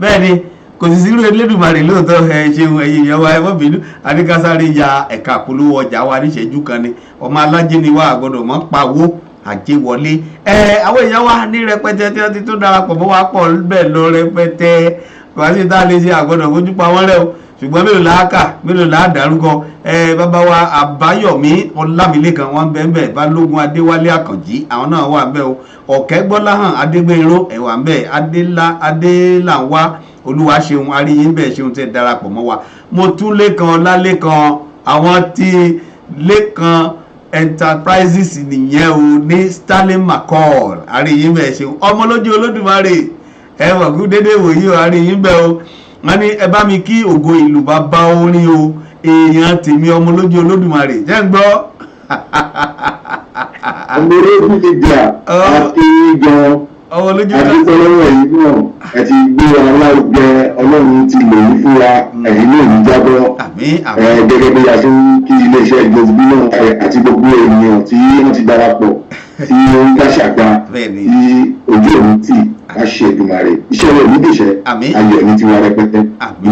àmín àdúgbẹ́ bàbá wa Adélóyè Stephen Adéwùmí àríyìnbẹ̀ ọ̀wẹ́ ṣeun tẹ darapọ̀ mọ́ wa ẹ fẹ́ pè wọlé láti béèrè ìbéèrè lọ́wọ́ ògo ìlú bàbá orin àbí ẹ fẹ́ gbóríyìn fún wọn fún iṣẹ́ takuntakun tí wọ́n ń ṣe ẹ pè wọ́n sí ojú òpó méjèèjì tó wọnú kulu tá a wà yìí kò síbẹ̀ ti pè wọ́n a máa gbé lẹ́sẹ̀kẹsẹ̀ wọ́n sì máa gbọ́ yín kétékété ní ojú òpó àkọ́kọ́ 346-400-9821 ni 346-400-9821 ojú òpó kejì 281-406-8830 281-406-8830 bẹ́ẹ̀ tí ń pè wá bẹ́ẹ̀ láà máa gbé lẹ́sẹ̀kẹsẹ̀ wọ́n sì máa dá yín lóhùn wọ́n ń bẹ́ ń bí lóòyè live ní orí afẹ́fẹ́ tí gbogbo àgbáyé sì ń wò wọ́n kété àdúgbò ẹ̀ lọ́wọ́ lọ́wọ́ Elédùmarè àwọn ọmọ olójú Olódùmarè nu àwọn ti ìlú Yasali lọ́wọ́ náà ní London lọ́hùn ẹkú jẹlẹ́ńkẹ́ ẹkú mú nǹkan jẹ́ ń bẹ́ o àdúgbò tí ẹ̀ darapọ̀ mọ́ Gabriel Oyeyama you welcome to the program tó adúpẹ́ lọ́wọ́ bàbá wa ẹ jẹ́ wá béèrè ìbéèrè yìí pé láti gbẹ̀ ti bẹ̀rẹ̀ iṣẹ́ ìlú yìí gẹ́gẹ́ bí ògo ìlú bàbá orin kò sí bí sọ́mọ ti funfun tó tí ò ní ní dúdú díẹ̀ ǹjẹ́ gbà kan wà bí àwọn ìdojúkọ tẹ́ ẹ ní tẹ́ ẹ rí tó dàbí pé ó fẹ́ lé yín padà nídìí kẹ́ gbélú ìsílẹ̀ kẹ́ mú nǹkan mi gbọ́. ṣùgbọ́n olúwa ní má ṣiṣẹ́ lọ má ṣe ṣọ̀lẹ wọ́n ṣiṣẹ́ lọ wọ́n ṣẹ̀ṣẹ̀ yẹn orí tó kù kan ló sọ bẹ́ẹ̀. ẹ̀rọ rẹ̀ ní ìtẹ̀kùnlé ní ọ̀pá ìṣẹ́gun nínú gbogbo tí èèyàn ṣe. kò sí bí òun ṣe máa mú tó tí sọ́mọ dúdú bí òun wà bí ọbẹ̀ ṣe sọ. kò sí ẹ̀dá náà tó tẹ̀ máa rìn tí orí òní ní òun ní ìjọ tí ó ṣàmì ní kẹ́kẹ́ kanìwọ̀ ní Agége wọ́n ti gba orí gbóná igbó lẹ́yìn Dr. Saheed Òṣùpá lọ́dún náà lọ́rùn ètò ẹ̀yìn ọdún náà mọ́ ẹ̀rọ mọ̀ pé ó jẹ́ ìgbà tí ìwà òkè òun tètè rántí tí ó bá padà wà òkè kò ní rántí ijó tí ìwà òkè mọ́ a kàn máa dúpẹ́ fún náà wọ́n a máa dá sọ àbí tó bá fẹ́ share experience ẹ̀ pẹ̀lú àwọn èèyàn gẹ́gẹ́ bí ìtẹ̀gbẹ̀rẹ̀ ń sìn. Kánífà kan ní Lágége lọ́dún náà wọ́n pè ní kẹ̀kẹ́ kánífà. Kí ló wá dé?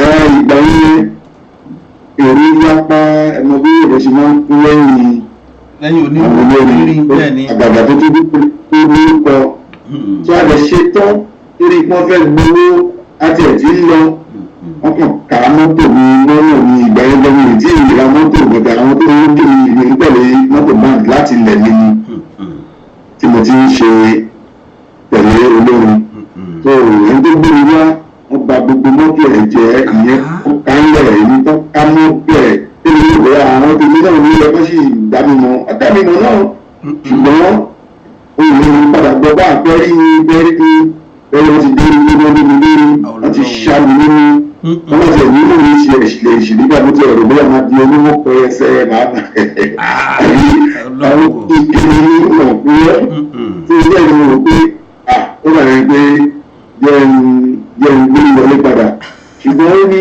máa ṣiṣẹ́ lọ má ṣe ṣọ̀lẹ ìtẹ̀síwájú ni àìṣẹ́gun kò sí bí ẹ̀rọ kan rìn torí òní ojú bẹ́ẹ̀ lọ àdúpẹ́ ìyàrí rẹ̀ yìí tó kù ọlọ́run ń bá wa borí ẹ̀ ọlọ́run ṣe àdúpẹ́ ìjíwájà ọlọ́run máa ṣe.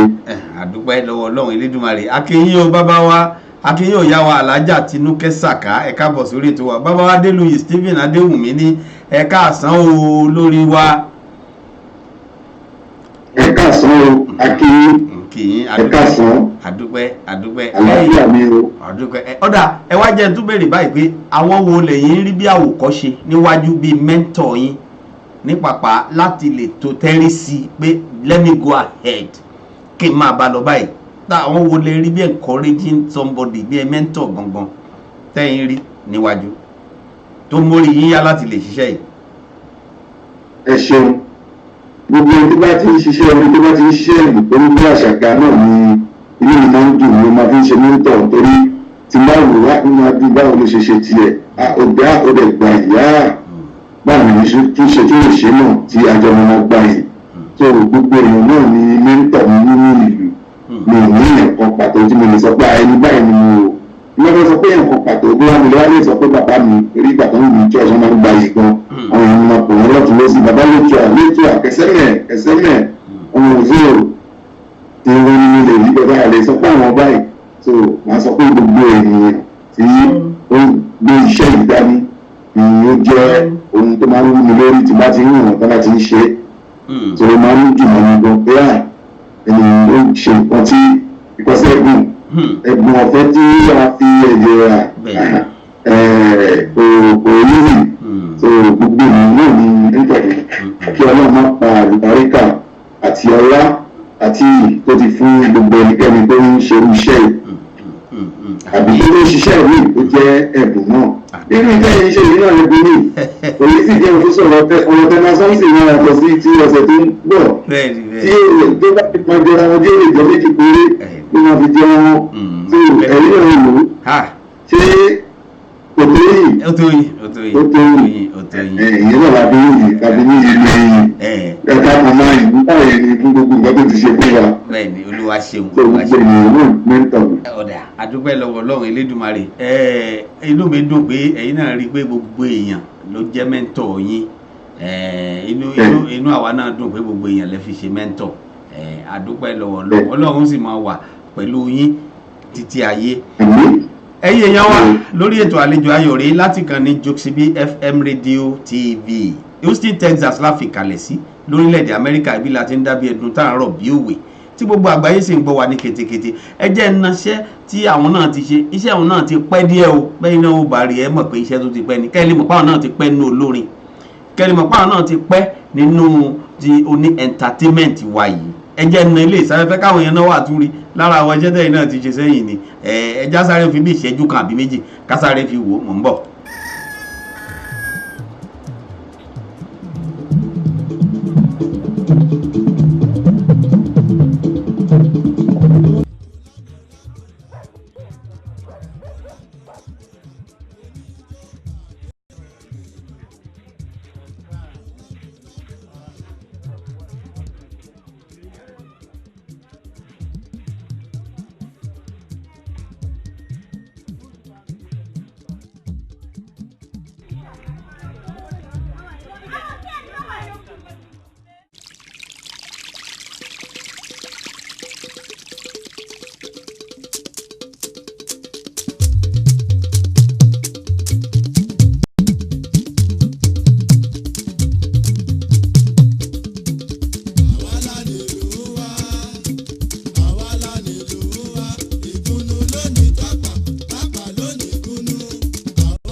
ọ̀sẹ̀lẹ̀nkẹjọ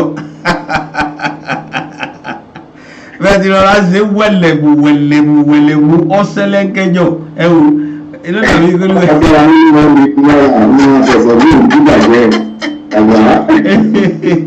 àwọn ẹlòmíà ní bí ọwọ́ wọn bá tẹ ìlú bó bá jọmọ onílù bọ́wọ́ rẹ̀ á ní bọ́wọ́ wọn bá tẹ ìlú báyìí nígbà míì spirit tó máa take over òun nígbà míì òun á kàn máa lọ kíkẹ́kẹ́ ni ìjẹ́ yìí náà máa ń ṣàkíyèsí irú nǹkan bẹ́ẹ̀ pé bí ìgbà tẹ́mi gbé èèyàn wọ̀ lẹ̀mí ìlú lílù. bẹ́ẹ̀ni tí wọn bá ti ní ìlú ó dàbí ẹni tó ń pọnmi náà ní ẹgbẹ́ nínú kí fẹ́ di máìkì lọ́mọ kí n ṣe kó fi ṣèkà àbẹ̀tẹ̀ ń ṣe nǹkan kan àwọn ẹgbẹ́ tó máa ṣe nítorí pé abínibí ó yàtọ̀ sábìlìtì ìfún àwọn tó kọ́gbọ́n wọ́n bá ti mọ̀ wọ́n á máa fi ṣe rìhásà lọ ní bóyá ó ti ẹ̀ má dúró mọ́ tó ó máa ń ṣẹlẹ̀ bẹ́ẹ̀ dáadáa ó máa ń ṣẹlẹ̀ bẹ́ẹ̀ dáadáa ilé tí wọ́n ti ń ṣẹlẹ̀ bẹ́ẹ̀ sí ìjù ní sí ìrìn ju inú ilé ọlọ́run lọ wọ́n máa ń lọ́wọ́ pé bá parí ní ó lè jẹ́ pé bàbá ti gbàdúrà bíi méjì àdúrà méjì ti tó ẹjẹ́ àmọ́ ń yọ ní ọ̀rọ̀ káàbọ̀ máa lù ú. èyí ló kù èyí rẹpẹtẹ èyí nínú orin àti ìlú ní. ó máa ń ṣẹlẹ̀ bẹ́ẹ̀ dáadáa ọ̀dà tó bá rẹ̀ bẹ́ẹ̀ lóòótọ́ òótọ́ ni lòmí àní tó bá gbé àkọlù wípé bẹ́ẹ̀ ni. adúpẹ́ lọ́wọ́ ọlọ́run elédùnmarè ó dà ẹ jẹ́ kí n béèrè pé gẹ́gẹ́ bẹ́ẹ̀ náà ti ń wò ó pẹ̀lú iṣẹ́ tẹ̀ ń ṣe yìí àti bí wọ́n ti ń pè yín o àti bẹ́ẹ̀ ti fi yin ọlọ́run nílé ọlọ́run o kí lẹ rí bí ọjọ́ ọ̀la this career. ayọ̀ ní ọjọ́ ọ̀la kí lẹ rí ibo lẹ ń wọlá yìí pé ẹ dé. ayọ̀ ni bàbá ayọ̀ ni àwọn iṣẹ́ tá a bá ti mọ̀ níṣẹ́ ẹni òwò tá a bá ti mọ̀ lórí èèyàn ọjọ́ kárí kéré kájẹ kéré ọjọ́ káríwọ̀nù ọjọ́ tí ò bá dẹ̀ sí kábà kò gbé ẹ̀sùn kásùn ayọ̀ lórí bí ètò bá ń ṣe àlejò ayọ̀ ni bí olórin kan tó ní ọjọ́ ọ̀kẹ́rẹ́ jẹ àti ọjọ́ ọ̀kẹ́rẹ́ pé bí sùn ló pọ̀. òun náà ti gbọ́ tí mo sọ pé iṣẹ́ tabadẹ̀ ń ṣe náà alágbẹ̀rẹ̀ tó ń rí lójú kan àmì ló ń wà kò síṣẹ́ tí ò lè gbé owó dọ́là mo ti sọ lẹ́yìn àti ìbẹ̀rẹ̀ pẹ̀pẹ̀ wípé kò sí ọ̀nà náà tí ẹ̀dá gbà láyé tí ọlọ́run fàlùbáríkà sí. nípa sùúrù àdúrà ìṣòdodo ìṣòtítọ́ adébi tó fẹ́ dé kí wọ́n ń pè lálàáfíà ẹ̀dá tó bá lálàáfíà wọ́n ló ní lálàáfíà ipò ní ògo ọlọ́run ṣùgbọ́n tí wọ́n bá lówó tí ìgbà tó lálàáfíà wọn ní kò tí ì lógbòlò tó bá lẹ̀ tí lálàáfíà tí ìròyìn wọn ní kò tí ì lógbòlò ọ̀tún wọn ní náà ṣùgbọ́n tó bá ti wá ní fọ̀kànbalẹ̀ ńkọ́ ó ti ju gbogbo ìyẹn náà lọ tó wọ́n fún mi balẹ̀ pé ọjọ́ ọ̀la ayọ̀ ni tó kí a ọ̀dẹ̀ dọ́là ká ṣiṣẹ́ bí ẹrú bí orin àbáwá ni wọ́n ní gbé nírèsí bá pọ̀ tí òfin gbá mọ́ èyí tó ti fi sílẹ̀ ń kọ́. kò ní parun. tó ọ̀nà kúnlẹ̀ ẹ̀dá máa kọ́kọ́ tọ̀ orílẹ̀ ìmọ̀ṣẹ́ àṣelà ọ kí ẹ̀dá wa tètè fi ọ̀nà làwọn wa àìmọ̀ àsìkò ló ní ẹ̀dá sáré kiri ṣùgbọ́n ọ̀nà kan náà dáná gbà tó bá gbà á dáadáa ọlọ́run á sọ pé ó dàbí tó lọ primary school tó ti yàtọ̀ grade secondary grade high institution so bí ọ̀rọ̀ yẹn ṣe wà nìyẹn ẹ̀dá kò lè sọ pàtó pé òun rí ọjọ́ ọ̀la yóò ṣe pé òun nígbàgbọ́ pé bí ọjọ́ ọ̀la ṣe máa rí ni pé yóò dára tòun nígbàgbọ́ pé ọ̀la ayọ̀ ni. àdúpẹ́ lọ́wọ́ ọlọ́run elédùnmarè ọba lágbára wọn bẹ́ẹ̀ ni. nǹkan tó fi mú mi tí mo wà lórí ètò àlejò ayọ̀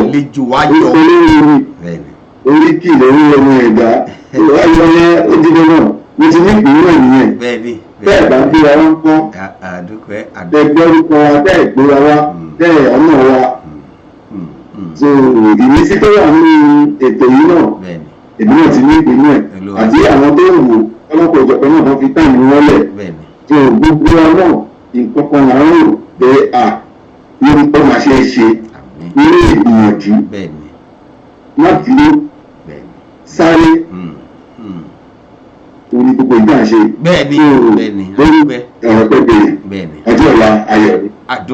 àdúpẹ́ òkè lẹ́ẹ̀mọ́ lọ láṣẹ Elédùmarè. àmín. bàbá wa Adéluyè Stephen Adéwùmí wọ́n ní I drum too and I love it so much. I'm enjoying this program. àdúpẹ́ ṣeun gan o. Thanks for that. I really appreciate your comments. Wọ́n tún ní that is the truth. I feel like Holy Spirit comes upon me whenever I'm drumming in the church. Mo ní ẹ̀ríkẹ́ ẹ̀jẹ̀rì ayé ní jẹ́rì àríkàmà. Ẹ káàbọ̀ sórí ètò wa bàbá Kẹ́hìndé Ọpẹ́yẹmí Àdìgún àríyìnbẹ̀ ìyá wa Felicia Modúpẹ́ Olúlànà. Ẹ káàbọ̀ sórí ètò yìí ìyá wa ó tọ́jọ́ mẹ́ta ò ṣàlàfíà lẹ́wà ó. Bàbá wa ń kọ́ ń bẹ̀ o gbogbo lẹ́ńkọ́ o ẹ̀kúṣẹ́ olúwa ọmọ ṣàgbára dọ̀tún o. Wọ́n ní you are blessed in the mighty name of Jesus. Ẹ kú àlejò ayọ̀ o ẹ ṣeun ìyá wa God bless you ma. Ẹ ṣeun gbọ́dọ̀ ma àdúpẹ́. Bàbá wa Oyèkọ́lá Adékúnlé àwọn náà wọlé sórí ètò yìí ọmọ lójú Olódùmarè wọ́n ní evangelist ògo ìlú Olúperí wà. wọ́n mọ̀ pé bí ti yẹ pé rí nìyẹn torí àwọn náà ti ṣeré èyí fún wa rí tí ọbẹ̀ tó ṣe dáadáa náà bí ti tá ń ṣe ìyẹn onílẹ̀ nítorí gbogbo wa ẹgbẹ́ àjọ máa yìn òun lọ́ba tó tó ẹgbẹ́ àjọ máa yìn. àdúpẹ́ lọ́wọ́ Ọlọ́run Elédùmarè ọba alágbára tó adúpẹ́ ta pè yín tẹ wá sórí ètò yìí kó wá tó di pẹ́ lọ bí ọ̀rọ̀ ìyànjú àti fún bí ọ̀rọ̀ tó lè tún gbé spirit àwọn èèyàn wa kó tún gbé sókè ẹ bá mi gbà wọ́n tí wọ́n ń wò yín bí àwòkọ́ṣe ẹ bá gbà wọ́n níyànjú àtàrà ẹ bá tún fi ọ̀rọ̀ tó ń bọ́ àwọn míì náà tójú nǹkan ní ìṣẹ́jú kan. ọ̀rọ̀ mi ò pọ̀ atọ́kùn ẹ ṣeun ẹ̀jẹ̀ ká dúpẹ́ fọlọ́run Ọlọ́run ní í ṣe ohun gbogbo gẹ́gẹ́ bí mo ṣe sọ òun ni ọba arínúróde nǹkan tí ẹ̀dá bá ń rò ni ó máa ń ṣẹlẹ̀ sí èrò ẹni nínú ọkàn ẹni ó lágbára gan. mo gbà wá rí ìmọ̀ràn pé kí a máa ní èrò tó dáa lóòótọ́ Ọlọ́run ò béèrè kankan lọ́wọ́ wa ju pé ká máa yìn ká dẹ̀ máa ṣe òtítọ́ gbogbo ìgbà tó kù àwa ló fi lẹ̀ fún afẹ́jẹun nísìnyí àwa la ní kò bá wa jẹun kò bá wa ṣe nǹkan kan à ń gbádùn àwọn ìyàwó alámùbáríkà kò bá wa gbádùn ẹ̀ ṣùgbọ́n ní ká yín orin ká dẹ̀ ṣe òtítọ́ lóòótọ́ ó lè korò láti ṣe kò sí ẹ̀dá tó pé kò sí ẹ̀dá náà nítorí ká bá ti pé bí àṣà wa àní mo fẹ́ kí n dàbí Jésù nínú ìwà pẹ̀lẹ́ ó mọ̀ bá lè dàbí òun ṣùgbọ́n ó ní ká lè gbìyànjú nínú àṣẹdédé ni a ti lórí wa ní Psalm 51 nínú ẹ̀ṣẹ̀ náà bí wa sí ó mọ̀ ń ta wọn ṣùgbọ́n nínú ìbẹ̀rù Olúwa ó ṣe pàtàkì wọ́n ní kò sí kẹ́ni má ní lára àpọ̀jù ní ọ̀gá ìlara lápọ̀ ó lábo gbogbo ọ̀nà tí ó jẹ́ ìdíwọ́ ìdènà nínú ayé ẹ̀dá nìyẹn ìwà gbọ́dá ká fi sí ẹ̀gbẹ́ kan ká dẹ̀ make sure pé à ń ṣàánú àánú ṣe pàtàkì nítorí òun ló ṣògo lórí ohun gbogbo bá ń ṣe fún àwọn ẹgbẹ́ mi náà dájọ́ nínú ìlú ní ìlọ́rọ̀ méjì tí wọ́n sọ fún ojú wípé ká ṣe òtítọ́ àti nílẹ̀ síra wa kí adẹ̀mọṣẹ́ wa ní iṣẹ́ ká má fi ìmẹ́lẹ́ ṣe ní gbogbo ìgbà tá a bá fẹ́ ṣe ká má jẹ́ kí agbára tó ń ṣe iṣẹ́ yẹn gangan gbogbo ọ̀rọ̀ tí ò ní sí ààrẹ kéréke àbí kíkọ̀ ṣe nǹkan tó wù mí kí n máa lọ èmi kíkọ̀ ṣe nǹkan tó wù mí ni torí tí ẹ̀ka bá sọ pé òun fẹ́ ṣe nǹkan tó wù mí òun náà rí nǹkan tí ìrẹ́ péré tó o gbọ́dọ̀ fi tinú tọkàntọkàn bí àṣà kí n lọ́dọ̀ sàyè òṣùpá ní pẹ̀rí tẹ̀sán mọ́ àwọn ìwé pẹ̀rí tẹ̀sán mọ́ lóṣù kí ibi tó gbé sí ìwé jẹ́ ká máa ṣe iṣẹ́ tá à ń ṣe kì í ṣe lórí àwọn tá à ń ṣe fún arówó ń bẹ̀ àrówó ń bẹ̀ ẹ jẹ́ ká ṣe torí àwọn kan wà tó ń kọ prófáìlì wa sílẹ̀ nípa ìdí èyí ayọ̀ ni. àdúpẹ́ lọ́wọ́ Ọlọ́run Elédùmarè ẹ jẹ́ béèrè ìbéèrè kan tó ti ń gbé mi lọ́kàn látẹ̀kan wọ́n mọ̀ pé yóò fẹ́ mú ẹ̀rí wá fáwọn èèyàn wa o torí mo èmi fúnra mi notice pé ẹni tó ń kọrin pẹ̀lú ẹni tó ń lùlù lẹ́yìn ẹ̀ nígbà míì ìyẹn jíjà máa ń fẹ́ wà bí ọ̀rọ̀ owó kó mọ díjà alẹ́ láàrin ẹni tó ń kọrin àti ẹni tó ń lu ìlù ó dá ẹ jẹ́ ká gbé ìpè yìí ẹnìkan pè wá láti Maryland ẹ mà kú dédé wòyí o. ẹ lọ́jà o. ẹ mà kú dédé wòyí o ṣàlàáfíà lẹ́wà o. ìpẹ̀bọ̀lọ̀ abẹ́ kí òkúdu ní o. ọ̀dà ẹ̀dàkùnta ló ń pè wá bó ẹ ti ń pè o. ọlọ́run tó tọmọ ológun ẹ lọ́gbọ́n Sunday ọmọ balógun ọlọ́run tó lóye ló fún ẹ lóye tẹ́ ẹ ló fún ilé ìgbìmọ̀ rèé ó rántí ibi ojú ń bọ̀ ó fẹ́ rántí ibi tó dé onítakùn sí ẹ̀ láéláé ẹ̀rọ anígbàgbà tó ti láti wọ ìlànà. oyin ilẹ̀ ó ga ọ̀fọ̀lá fọmọ lórí o jẹ́ tó tó ń bẹ́ dáadáa o láti gbèjà àwọn tó yẹ lọ́wọ́ láti Maryland àwọn olórí tó eléyìí láti Maryland olórí tó kọ̀ compose lọ́wọ́ kan nílẹ̀ akọ́là àjọṣe níbi ìrẹ́ ni ẹ̀ẹ́dì ìrẹ́ ọkùn kí ló kọ́ ó kọ yín lẹ́ẹ̀kan sí bàbá wa. Adékúnlé ọ̀pọ̀. Adékúnlé Ọ̀gọ́sì láti Maryland. Olórí àgbáyé gidi ni. Èmi náà wò pé ẹgbẹ́ compose níṣẹ́jú kan tó lè fi ó dédé kò ní bàjẹ́ kò ní kọ́ síbẹ̀. Àwọn tí ayé ń ṣe nìyẹn kò ní bàjẹ́ láti Maryland. Òṣè bàbá mi. Ọlọ́run ọmọdé lábẹ́ ọlọ́run gbogbo tó ti dà ò ní bàjẹ́ àbúrò bẹ́ẹ̀. Bàbá ẹ̀yìn ẹ̀jẹ̀ tó ètò ẹ̀kọ́ lọ́rùn gbogbo bẹ́ẹ̀ tó ti bẹ́ẹ̀ ń gbé àṣàjà bẹ́ẹ̀ ń gbé àwọn ẹlẹ́sìn náà ga ọlọ́run ní ti gbé ọlá yín délẹ̀ o.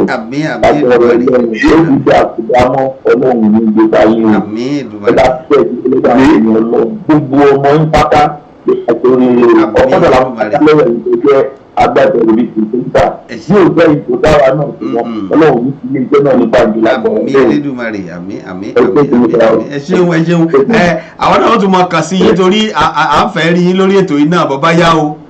láàbọ̀ ọlọ́run ọ̀dà ẹ bọ́ jìnnà sí wa o a save nọ́mbà yín káwa náà lè contact yín ká lè gbé yín wá sórí ètò ìfàlejò ayọ̀ ńlá. ọ̀dà ẹ ṣeun gan inú wa dùn ara wáyà o ẹ ṣeun gan ẹ bá a kílé o.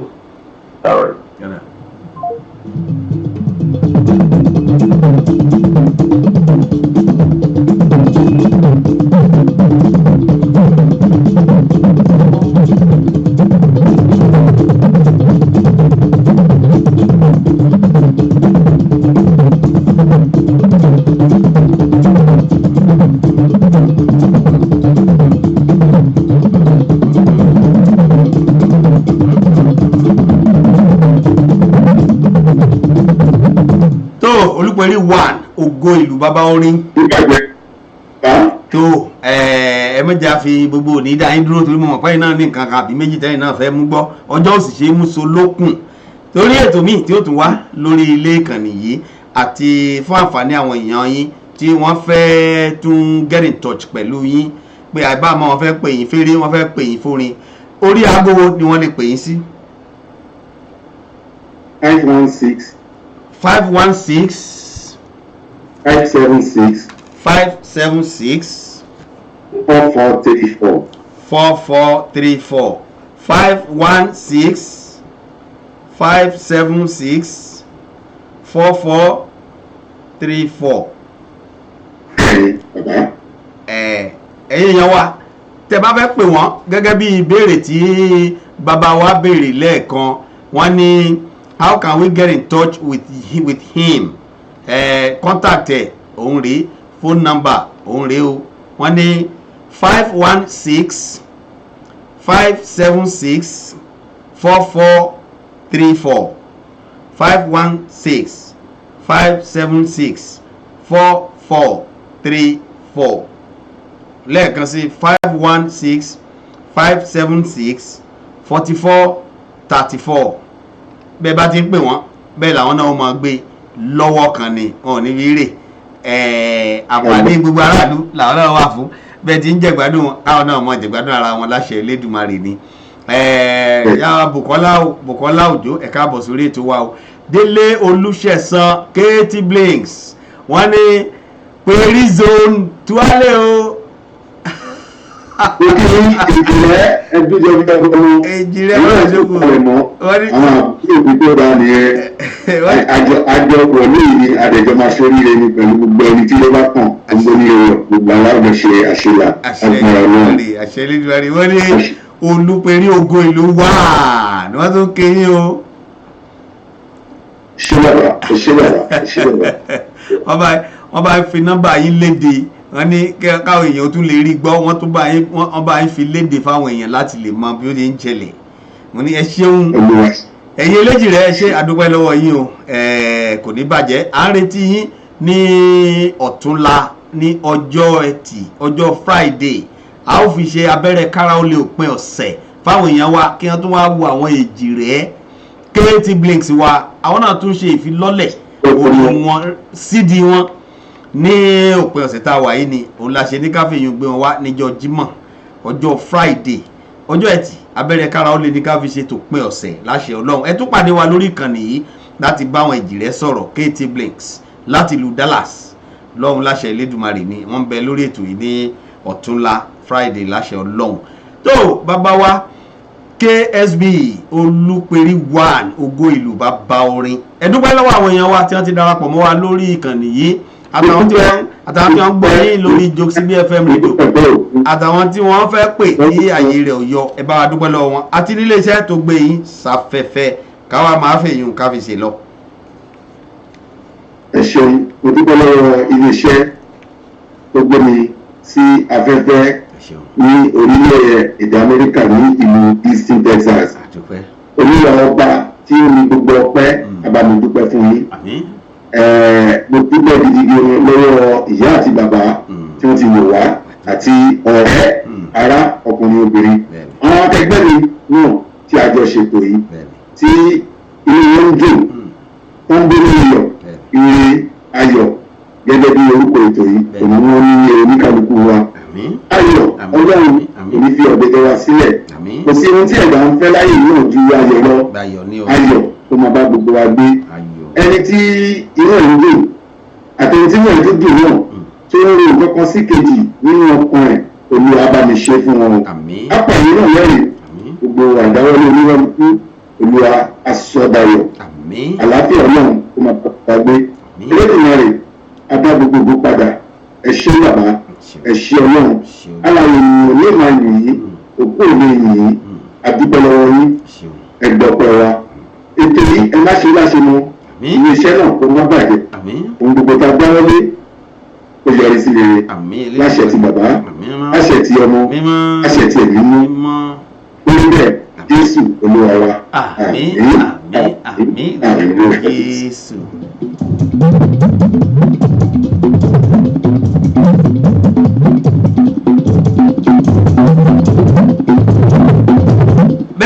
àyàngalú àyàn lẹ́ ń gbúrò lé adé olúperí 1 ògo ìlú bàbá orin àwọn lẹ́ ti ń gbúrò tẹ̀sí ti ń rí wọn láti ẹ̀kan tá a ti jọ ń fọ̀rọ̀ jomi toro ọ̀rọ̀ lọ́lọ́kan òjọ̀kan níwọ̀n báyìí tá a sáré ṣe pápápá yìí náà ẹ̀yìn yẹn wá ti mọ bí olúperí báwọn náà ti dìde àtàpátá ní o àtẹrọfọ́ gbogbo rẹ̀ náà ọlọ́run ti ṣe gbogbo rẹ̀ láfíà yìí tí eégún fi ṣọ àwọn náà ti wà lọ́wọ́ wájú nísìnyí adúpẹ́ lọ́wọ́ ọlọ́run Elédùmarè iwájú lẹ́yìn náà mọ̀ lọ bàbá wa adúpẹ́ tá a pè yín tẹ́ ẹ jẹ́ wa ìlú lẹ́ ń lù ní orin lẹ́ ń lù ní iwájú lẹ́ mọ̀ lọ láṣẹ Elédùmarè lágbára ọlọ́run gbogbo tẹ́ bá dọ́lé yóò máa yọrí sí rere wọ́n pè yín fún ní ní ṣe orin kọ wọ́n pè yín fún ìlú ní ní ṣe lùlù láṣẹ Elédùmarè ọlọ́run ti fi yín ṣe ìdùnnú entertainment fáwọn èèyàn bẹ́ẹ̀ tí múnú àwọn èèyàn dùn inú yín náà ó máa dùn títí láì ní láṣẹ ọlọ́run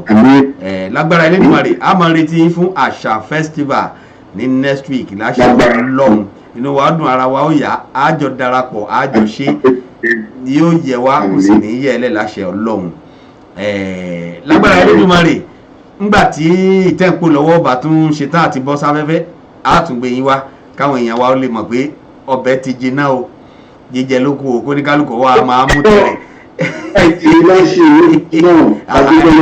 ọlọ́run Olódùmarè wá sọ ni kó ní kálukú grab your copy now. adúgbò lọ́wọ́ Olódùmarè ọlọ́run ṣe yàdùn ẹ ṣeun bàbá wa o ẹ ṣeun tàpé yín tẹ̀ jẹ́ wa láṣẹ Elédùmarè àmọ̀ rí yín bá láṣẹ ọlọ́run tó ẹyẹ yẹn wá òun rèé o bó bá di lọ́tùnla ẹ darapọ̀ mọ́ wa lórí ètò wa tàpé ní ẹ̀kọ́ àtijọ́ àwọn ìbejì méjì tọ́lọ́ Olódùmarè tún ṣe ní olórin papọ̀ wọ́n jọ ń kọrin papọ̀ ohùn wọn ò yẹ èdè wọn ó sì ń yẹra wọn Katy Blinks àwọn ọmọ wa ní láti Nàìjíríà ibẹ̀ ni wọ́n ti wá ẹ wá jẹ́ ká darapọ̀ mọ́ wọn lọ́jọ́ Friday láṣẹ Elédùmarè kájọ ṣe kí gbogbo rẹ̀ kó lè dùn kí gbọ́ngbọ́n kan sí i kẹ́ wá gbọ́ àwọn èyí tí àwọn náà tún ti mú dání gẹ́gẹ́ bí orin táwọn náà tún fẹ́ jù sáfẹ́fẹ́ tí lọ́ńchì rẹ̀ ti rẹ́dì ńgbẹ́ bá gbọ́ tán kẹ́ lè mọ̀ pé kẹ́ lè lọ té sí venue láti mú kọ́pì yín ni o grab your copy ní bí àṣà àti Nàìjíríà bí àti wá lọ.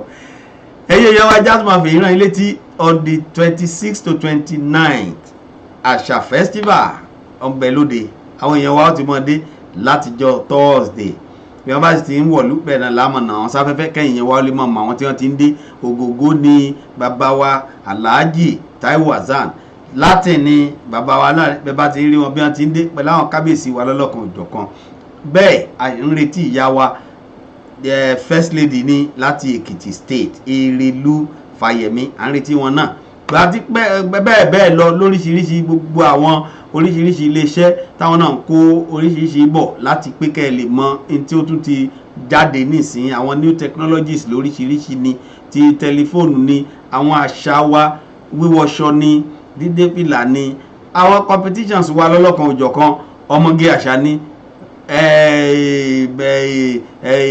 omidan àṣà ni lọ́lọ́kan òjọ̀kan gbogbo wọn náà lẹ́rìí ń bẹ̀ ní ọjọ́ náà gbogbo wa ẹ jẹ́ kájọ darapọ̀ kájọ ṣe fún àǹfààní èèyàn wa láti ràn wá lọ́wọ́ kò sẹ́ni tí ò nílò ìrànlọ́wọ́ ẹ jẹ́ ká ràn wá lọ́wọ́ kájọ gbéra wa lárugẹ kí gbogbo wa náà kí a jọ mọ̀ wípé bó ti yọrí sí rere gbogbo wa náà lájọ mọ̀ nípa rẹ̀ àtẹ̀yìntẹ̀sì ti ràn wá lọ́wọ́ náà a kí yín a sì dúpẹ́ adúpẹ́ pẹ́ òkun pé ẹ ṣeun o ọwọ́ iwájú ni ọ̀pá ibi tí yóò máa rí sí òkè òkè lọ́wọ́ yóò máa lọ Délé Olúṣẹ̀san ní àmì o shine on boss bẹ́ntì ẹ rí àwọn olúbe àdúpẹ́ tó àṣà festival nù ẹ darapọ̀ mọ́ wa ẹ jẹ́ ká jọ ṣe bí olórin ní mo bá ti rí Balógun lẹ́yìn mi inú mi àdùn ara mi àyà gàgà èèyàn láṣọ èèyàn ẹ lè ràn wá lọ́wọ́ o ẹ pè wá sórí àwọn ìkànnì yìí àbí ojú òpó méjèèjì tó wọ bí kò sí ìtẹ́ pè wá sí tàdá yín lóhùn bẹ́ẹ̀ sì pé abẹ́ ìlà máa jẹ bẹ́ẹ̀ bá ti ràn án lọ́wọ́ Èdùmàrè ó máa ràn yín lọ́wọ́ láṣẹ Elédùmarè ìbùkún Ọlọ́run ní múni ńlá láìmúlá aláàsì ẹ̀yin náà ìbùkún ọmọ ẹlòmíì kí ìbùkún tí náà kó lè sọ̀kalẹ̀ ní ọ̀yà àtúrò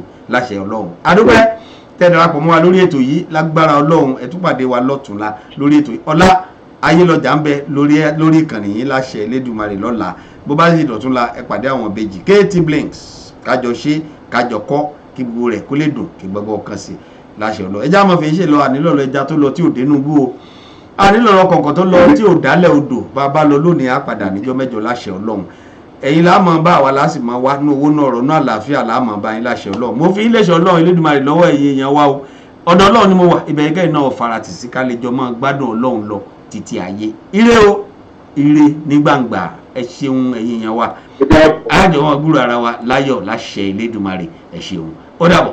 Àṣà Festival 2019. ọ̀làjúdé làwọn àgbàgbé àṣà ìbílẹ̀ wa civilization ló jágbá ìdìbò tàdá ìfà. Àṣà Festival Incorporation tún ti tẹ́pẹ́ pé ayẹyẹ àṣà tọdún 2019 bẹ̀rẹ̀ látọjọ́ kẹrìndínlọ́gbọ̀n sí ọjọ́ kejìdínlọ́gbọ̀n oṣù kẹsàn-án tàwọn 26 to 28 September 2019 àwọn orí adé ọjọ́ náà ní Israel Majesty ọba Adéyẹmí Adédìran Ọwọ́mìnà Tẹ̀sàókè àti bẹ́ẹ̀ bẹ́ẹ̀ lọ nígbà tí àlejò pàtàkì náà sì jẹ́ Erelu Bísí Adéléyẹmí Fourth Lady Ekiti State West Africa Ogogo Mitalade Òní Àgbà àti bẹ́ẹ̀ bẹ́ẹ̀ lọ Tosbi FM Radio ló ṣàtìlẹ́yìn fún Àṣà Festival Incorporation wàyí o àgbájọwọ́ ńlá fi ń sọ̀yà àjèjì ọwọ́ kan ògbẹ́rù dórí ẹ̀jẹ̀ kẹjọ ṣe o nípasẹ̀ ṣe onígbòwọ́ àti agbátẹrù bẹ́ẹ̀ làǹfààní ń bẹ fún yín láti pàtẹ́ tẹ̀ǹtà níbi ayẹyẹ àṣà 2019 ọjọ́ mẹ́ta láwọn fi ṣe o 26 September lọ́nà wẹ́kọ̀ àwọn àlejò wa ní airport 27 September láwọn ṣàyẹyẹ ojú ìwé tó láti lọ ṣàbẹ̀wò sáwọn ibùdó pàtàkì ní Houston Texas tí ìdánilẹ́kọ̀ọ́ sì máa wáyé lọ́wọ́ ìrọ̀lẹ́ tó bá wá di 28 September ọjọ́ tó gbẹ̀yìn Nigeria parade lọ́kọ̀ọ́ máa wáyé bẹ̀rẹ̀ látago 9 òwúrọ̀ 9 a.m. kó tó wá di pé àṣekágbá máa wáyé lọ́wọ́ ìrọ̀lẹ́ ìyẹn ní Rosgari Hall 10880 Business Street Suite 10 Houston Texas 77099 àwọn olórin àti MC tó dáńgájíá ló máa wà lórí stage 6 p.m. ní red carpet máa gbéra sọ 7 p.m. ní mùkúlùmù kí ayé àṣà máa bẹ̀rẹ̀ fẹ́kùnrẹ́rì àlàyé ẹ pè sórí 832-679-5889 tàbí 346-400-9821 Àṣà Festival 2019 ẹ jẹ́ ká jọ ṣe o. Cherubim and Seraphim Divine Holy Paraclete Pentecostal Church, New Covenant District, 15000 Beliar Boulevard, Suite I, Houston, Texas, 77083. Invites you to our 12th year anniversary. Theme, The Seal. Date, Monday, 23rd September to Friday, 27th September, 2019. Powerful revival service under the anointing of great ministers like Mother Janet Ajewale, Reverend Jumoke Ogumokun, and other ministers of God. Time, 7 p.m. to 9 p.m. daily. Ministering at the Friday night vigil, it's Prophet Taiwo Matthew. 28 September, Holy Michael Parade. And Sunday, the 29th of September, anniversary Thanksgiving service. Time, 11 a.m. Preacher, Prophet Alfred Edome. Guest ministers, Pastor Frederick Edomi. Special Apostle Alfred Jagade and His Grace Most Reverend Dr. Prophet S.A. Abidoye, JP. Spiritual Head and Chairman, CNS Movement Worldwide. Host, Reverend Dr. Prophetess Victoria Abidoye, JP. For more inquiries, please call 713-584-9144 or 832-781. Àríkẹ́ kọ́ wa léde o, kọ́ wa léde o, ó wa kọ́ wa léde jẹ́ ká gbọ́. Kọ́ wa léde. Àdìdì. Kọ́ wa léde. Àṣà wa. Kọ́ wa léde. Àwọn òwe. Kọ́ wa léde. Wa kọ́ wa léde jẹ́ ká gbọ́. Ó wa kọ́ wa léde jẹ́ ká gbọ́. Ó jẹ́ o, ó ń bọ̀ o. Àríkẹ́ ajé mọ̀ ní Ṣẹ̀gí ọmọ Ṣẹ̀gí nílẹ̀kẹ̀ ọ̀gùn. Ọmọ òru nàyìn àgbẹ̀ tí ń nàyìn lọ́sàn-án ṣe bára rẹ̀ ní tàn jẹ. Àríkẹ́ Adémọ̀ ní Ṣẹ̀gí ọmọ Ṣẹ̀gí nílẹ̀kẹ̀ ọ̀bùn. Ìgbà kẹwàá ní Ṣẹ̀gí nílẹ̀kẹ̀ ọ̀bùn kí lẹ́lẹ́gbàá kan ò ká mọ́ lọ́wọ́ sí. Àríkẹ́ akọ́mọlédè lọ́mọ ládé ládé ládé. Aláàfin ò ládéédé adé aládìkún la gbà fáláàfin. Ọmọ òjò kọ́ òjò kàn tó pa mí lóru àná adélawẹ̀ ẹnu odi ló pa mí mọ́ Bọ́láńlé Àríkẹ́ ọmọ Fásẹ̀.